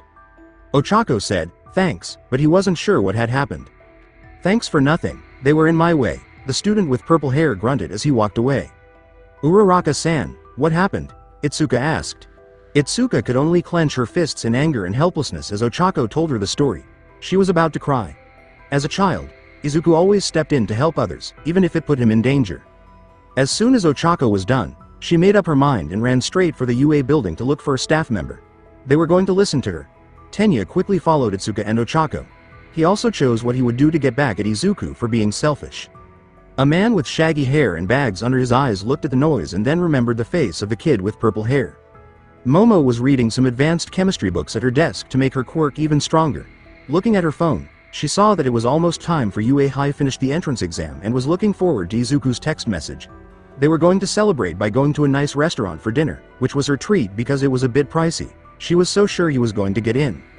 When her phone vibrated, she quickly and happily picked it up. She started reading the text right away, and as she did, her smile slowly went away. When she was done, she jumped out of bed and changed clothes as quickly as she could. My daughter Momo yelled, Mom, I'm going out, as she put on a jacket and climbed into her boots. She ran quickly to the place where she was sure Izuku would be. Izuku sat on the beach at Dagabo and watched the sun go down while the waves lashed against the shore. Izuku would just stretch out his arms, grab a piece of trash that would come up every once in a while, and throw it into the nearby trash can. He didn't worry too much about trash piling up here because people in the area had decided to actively search the beaches for trash now that it was at a level that could be handled. While Izuku thought about the test, he looked at the shore with cloudy eyes. He wasn't sorry about what he did, but now that he thinks about it, would UA have you really killed some kids? Most of the bad bot's bullets were rubber bullets that were made to knock out targets.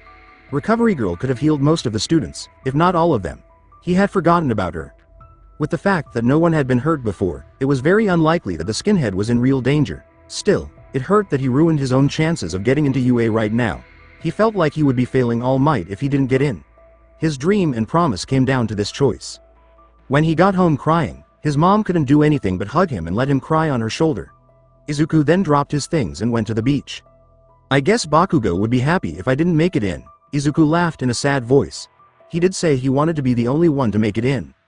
When Izuku stood up, he took off his sandals and waded into the water, letting it run over his ankles. While he thought about what to do next, he looked at the setting sun and felt its warmth. There are other schools with heroic courses, Izuku thought to himself. Their exams don't start until later in the month, I could always go for those. Shiketsu High has the same prestige as UA, but it's so far away. Not to mention expensive, as I'd probably have to rent a dorm there. Izuku said this to get himself excited, but it made things worse. He couldn't hold back his tears, so he got on his knees and almost started to cry again. He said he would go to UA Adventure with Itsuka, Momo, and Ochako. Izuku-kun. Momo was already in the water, having thrown her boots off to keep them dry when Izuku slowly turned around. She whispered, "Momo-chan," as she got close to Izuku. "I read your text," Momo said as her breath heaved. She was aware that it was making her already noticeable chest move up and down, which could hypnotize many men or women, but Izuku didn't seem to notice. "Please, explain to me how you think you didn't get in. Was it the written portion? The practical? I refuse to believe that someone with your skill and smarts would be unable to get in." Momo pulled Izuku out of the water by the hand as they waded out. Momo then used her quirk to bring them some towels to dry off. Momo was calm and quiet as Izuku told her what had happened.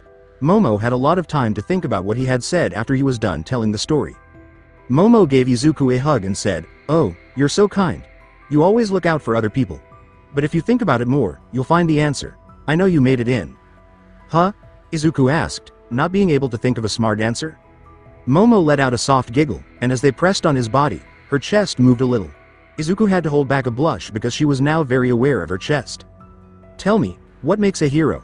"Well, a hero. What defines their actions?" I asked Momo. "A hero is one that can save others, even at the cost of their own safety," Izuku said. "It's not measured by the size of her power, but rather the strength of their heart. The courage to go beyond, like All Might." "Exactly," Momo said with a smile. "Do you think a prestigious school like UA would overlook something like that?" "I'm sure the examiners were closely monitoring each examinee to not only verify the amount of points each examinee got, but to also check the aptitude of the examinee's quirk. Do you really think that the UA would fail someone who can take out a giant robot that had many fleeing, but did so to protect everyone else?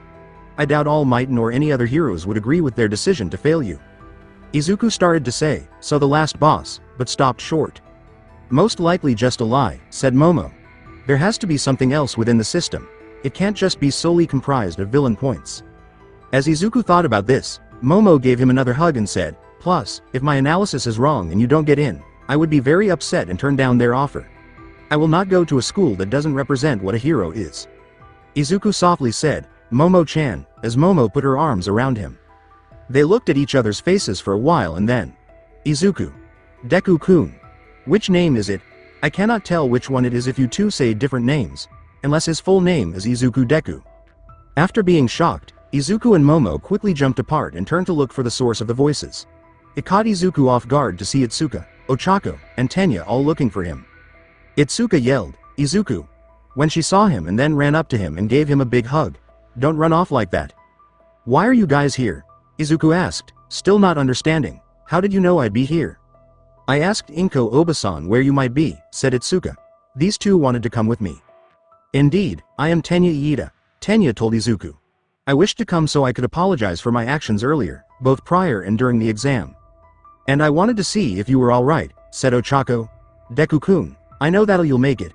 There's no way they wouldn't let you in after seeing you beat up that giant robot." "Izuku, who are these people?" Momo asked. The three of them turned around and saw Momo for the first time. "Ah, Momo-chan, these are my friends," Izuku said, quickly pulling himself out of Itsuka's hug and making some hand gestures. "This is Itsuka Kendo, my childhood friend. The other two are Ochako Uraraka and, as you heard, Tenya Iida. They were all test takers at the exam with me. This is Momo Yaoyorozu." Tenya said hello, and Itsuka couldn't help but look at Momo with a wary eye. She knew a competitor when she saw one after giving her a quick look. She saw that Momo and Izuku were standing right next to each other and calling each other by their first names, which showed that they knew each other well. Ochako was torn and didn't know what to do. It made sense to her that Itsuka liked Izuku, and she wasn't upset about it. It was after seeing Izuku save her life that she became interested in him. It was clear to her that she liked Izuku a lot, but she wasn't sure if it was just a crush. Another girl joined in, and this one was just as interested. Ochako looked at both Itsuka and Momo's bodies and knew that they would have a hard time in terms of looks, but she wasn't going to give up on it. Momo was in the same situation as the other girls. Itsuka had given Izuku a very tight hug, and she knew what that meant. A simple hug of friendship was not the same as a hug that said, "I like you, but you're too dense." It was a hug she had been giving herself to. She also knew that Ochako liked Izuku but wasn't quite ready to say so. Izuku was too busy talking to Tenya while the three girls were fighting in silence. Again, I feel like I must apologize for my behavior, Tenya said as his arms made a cutting motion. I should not have assumed that you and the Ochako were there for fun, especially since those first few seconds opened my eyes. And also the fact you risked your chances of getting in UA just to make sure everyone was safe. I may have been nervous, but that does not excuse my behavior. I could have helped in the rescue options with my speed, but I was too worried about myself. Izuku laughed and said, "It's okay, Iida-kun. No harm, no foul."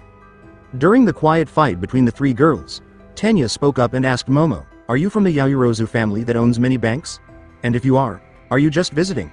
I thought the main family lived in Aichi Prefecture, which is quite far from here."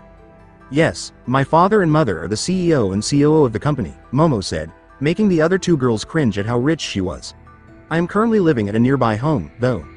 "She's going to UA, said Izuku. "She got in via recommendation, isn't that amazing?" "Indeed," said Tenya. "To get into such a prestigious school by recommendation is no easy feat. May I ask which recommendation you were given, academic or physical?" "Academic," said Momo. "Though I did get a good grade in the physical course." Itsuka felt like there were obstacles in the way all the way to Izuku. He is wealthy, smart, talented, and has a great body. Even though her body wasn't a waste of time. Only one thing really helped her. She knew Izuku better, and since they were childhood friends, she could get into his house more easily if she needed to. Ochako felt like her fight that was already hard had turned into a mountain she had to climb. But she didn't give up, she was determined to beat that mountain. At some point back at Izuku's house, Inko's mom heard a ring. She smiled in a scary way as she looked out the window. "My potential daughter-in-law senses are ringing," Inko said. "I sense the chance to have lots of grandbabies to spoil. Oh Izuku, you player, getting the attention of more than one girl. Don't worry, I'll teach you how to woo them all." Izuku's stomach growled in hunger all of a sudden. Everyone looked at him with a slight blush on his cheek, ready to laugh when their own stomachs started to growl. Before they all started to laugh, everyone looked down at their own behinds in shame. "It had been a long and hard practical for most of us, so let's go eat." Izuku smiled as he quickly texted his mother that he was going to eat out with friends. He got a text message back telling him that he had to eat with friends. "Ooh, is there an all-you-can-eat buffet around here?" said Itsuka. "I haven't been here in so long." "All you can eat?" Ochako asked in a shy and nervous way. These things tend to be pricey, so she wasn't sure if she had enough money for it. "Can I came too, even though I didn't take the exam?" Momo asked me. "Of course," Izuku said, and everyone else agreed. Her eyes got brighter and her smile got bigger. She then raised her hand in excitement. "YAA. I know a nearby buffet place. It's downtown and a bit pricey, but it'll be my treat." Momo cheered, and her personality started to feel happy as she sent out bouncy bounce vibes. "She seems to have hit us over the head with how rich she is," Izuku, Itsuka, and Ochako said. "But her springiness is so cute that it makes it okay." "Yaoyorozu-san. You must let me help pay for some of it," Tenya asked. "This is the perfect chance for me to make reparations and show that I am not a man with just mere words, but action. My family is well off too." They all went to a Korean barbecue where they could eat as much as they wanted. Toshinori Yagi was happy when he got back to UA after seeing his successor do something. He couldn't help but change in response to Izuku's action to save other people, even though it was a penalty. Of course, that wasn't true, but it did show what some people were really like. When Aizawa Shota came back from the exam to look at the students, Toshinori also had to hold back the urge to hit the kid who made fun of his successor. "When we talk about surveillance, I want this kid in my class," Shota said as he threw a file to Nezu. His hair was all over his face. When Nezu saw Hitoshi Shinso's file on his desk, he raised an eyebrow. He quickly looked at the scores and saw that Shinso only got 8 villain points. The rescue points weren't fully accounted for yet, but he didn't think Shinso got too many. He could remember seeing this face on the Side G exam, and he didn't see anything that would have given him a lot of rescue points. The skinhead would, of course, be the first person in history to get bad rescue points for what he said. Still, he opened the file to look at Shinso's oddity and raised both eyebrows very high. "Brainwash," said Nezu. Quite a useful quirk indeed. This exam did not allow his quirk to fully shine, though he could have done better in terms of rescue points. Very useful in rescue missions or even negotiations against villains. "He helped defuse a fight," said Shota. "I'd say that earns him some rescue points." "Not to play devil's advocate here," said Toshinori, joining the conversation, "but does the young man have what it takes to keep up with the heroics course? I'm looking through his file right now, and his physical abilities are not as impressive as most of the students we are considering for the heroics course. There was even a girl whose quirk looks like it is just invisibility, and she achieved 20 villain points and 25 rescue points. Granted, she could sneak up on most of the robots that couldn't see her, but in terms of physical ability, she is far superior to him. Nezu could only nod his head to show that he agreed. Shota told him straight out, "I'll train him up then. Get him up to speed." "Within 2 months?" said Toshinori. "Even I would have trouble training someone up to par." "But not with Izuku," Toshinori added in his mind. "I will. Think about it," said Nezu. "I have been thinking about expanding the heroics course from the usual 40 students, but the budget, as well as the load on the teacher, will be greater." Nezu thought about it some more while the two teachers leaned in to hear what he was going to do. "Aizawa-kun, I will consider your request after we completely review over his test scores and practical scores," said Nezu. "There will be rescue points added in for separating a fight, but it may not be enough. Depending on his test score and his willingness to put the effort, I will consider putting him as a reserve student. However, I have 2 conditions. 1. When you test them in the quirk apprehension test, Shinso must not place in last place. I know with his quirk, it would be unfair, but we have someone whose quirks make them invisible, and it could be clearly seen that she has trained hard." Shota agreed and asked, "What's the second one?" Nezu leaned forward and said, "The second one is the most important one of all." His eyes were covered by a shadow. Shota leaned in even more to show he was paying attention. "You must have your students attend the orientation first." Nezu continued, but Shota almost fell over. "You know we have 40 reserve seating in the gym for students in the heroic courses. We always buy them watches and writing utensils as a gift for being able to get in. But every time, we have to throw half of them away or reuse them because you always keep on doing the same thing. I don't mind you expelling students that won't succeed, but wait until after we give them gifts. Especially this year because we have to order a new batch as we already used up the 20 in reserve last year because we knew you weren't taking Class A to the orientation ceremony again." "Okay," Shota said, taking a step back from the angry principal. For now, he chose not to do things that would bother him. Izuku asked Ochako-chan, "So you live around here?" As they ate their meat, Itsuka stopped Ochako from ordering rice, telling her it would be smarter to eat a lot of meat to get the most for their money. "Yay, my parents built one of the buildings here for the landlord, so the landlord allowed me to live there for free," Ochako said. "But it's just me. It gets a little lonely sometimes." Izuku said, "Well, feel free to come over to my place whenever you want." "Indeed, if you need, you can live with me," said Momo. "My parents went overboard with my living quarters, so now I'm living alone with servants and maids that come and go just to help clean. It would be nice to have some company." "I'll think about it," Ochako said. She didn't want to bother Momo, but it would make things easier for her parents. Besides that, she would like the company. She felt a little lonely since she had been living alone for 3 days. Since Itsuka had taken over as the main cook, she said, "Meat's ready." Tenya was going to take the blame, but Itsuka gave him a hard slap on the hand, which changed his mind. All of them were eager to start eating, and they did so quickly. Tenya went ahead and ordered more meat and water for everyone. They didn't order soda because they knew it would make them full faster. Itsuka, Ochako, and Tenya were the only ones who didn't believe Momo could eat so much until she told them about her quirk. All 5 of them liked their food, and when they were done, Itsuka ordered some cold udon noodles. The others didn't understand the order at first until Itsuka threw the noodles onto the metal grill that was already wet with their meat marinade. The group couldn't help but drool as they looked at the noodles soak in the oils. Itsuka smiled and said, "Dig in." They all went right in. "Oh God, I'm so full," Ochako moaned as she leaned back in her chair. "Thank you for cooking for us," Momo told the waitress as she took her credit card to charge it. She wouldn't even let Tenya try to pay half of it. Instead, she told him to buy them all a meal the next time. Tenya huffed, but agreed as long as the meal wasn't cheap. It had to be about the same price. Ochako praised, "Yeah, you really knew how to cook." Tenya lifted his glasses and said, "Yes, I would have never thought of using noodles as the last meal." "Itsuka has always been like a big sister figure to all her friends," Izuku said. "Always taking care of anyone that needs help. She was my first friend after Bakugo became a jerk. I was so sad when she had to move away, but now we get to see each other again. She helped inspire me to help others." When Izuku praised Itsuka, she blushed and crossed her legs in a shy way. "Such devotion to justice," said Tenya. "I will be just as dedicated to helping others." Tenya and Izuku took the girls to the train station with them after they finally left. Tenya and Itsuka would then take the train. "I'll see you soon," Itsuka told Izuku as she gave him another hug. "I know you'll make it." Then Izuku went to Ochako's house with Momo and Ochako. Ochako waved goodbye and gave both of them a hug before leaving. Dad's house was the last stop. "I'll see you at UA for sure," Momo said. "I know that my analysis has to be correct." "I trust you," Izuku said. We'll both be at UA, with Iida-kun, Itsuka-chan, and Ochako-chan. Izuku's whole head turned red when Momo quickly stepped forward and kissed him on the cheek as he was about to leave. I had a fun time tonight, said Momo. Thank you for introducing me to the others. After that, she turned around and walked back to her house. As she walked, her waist moved back and forth a bit. Izuku couldn't help but stare at the waist as it got longer and longer.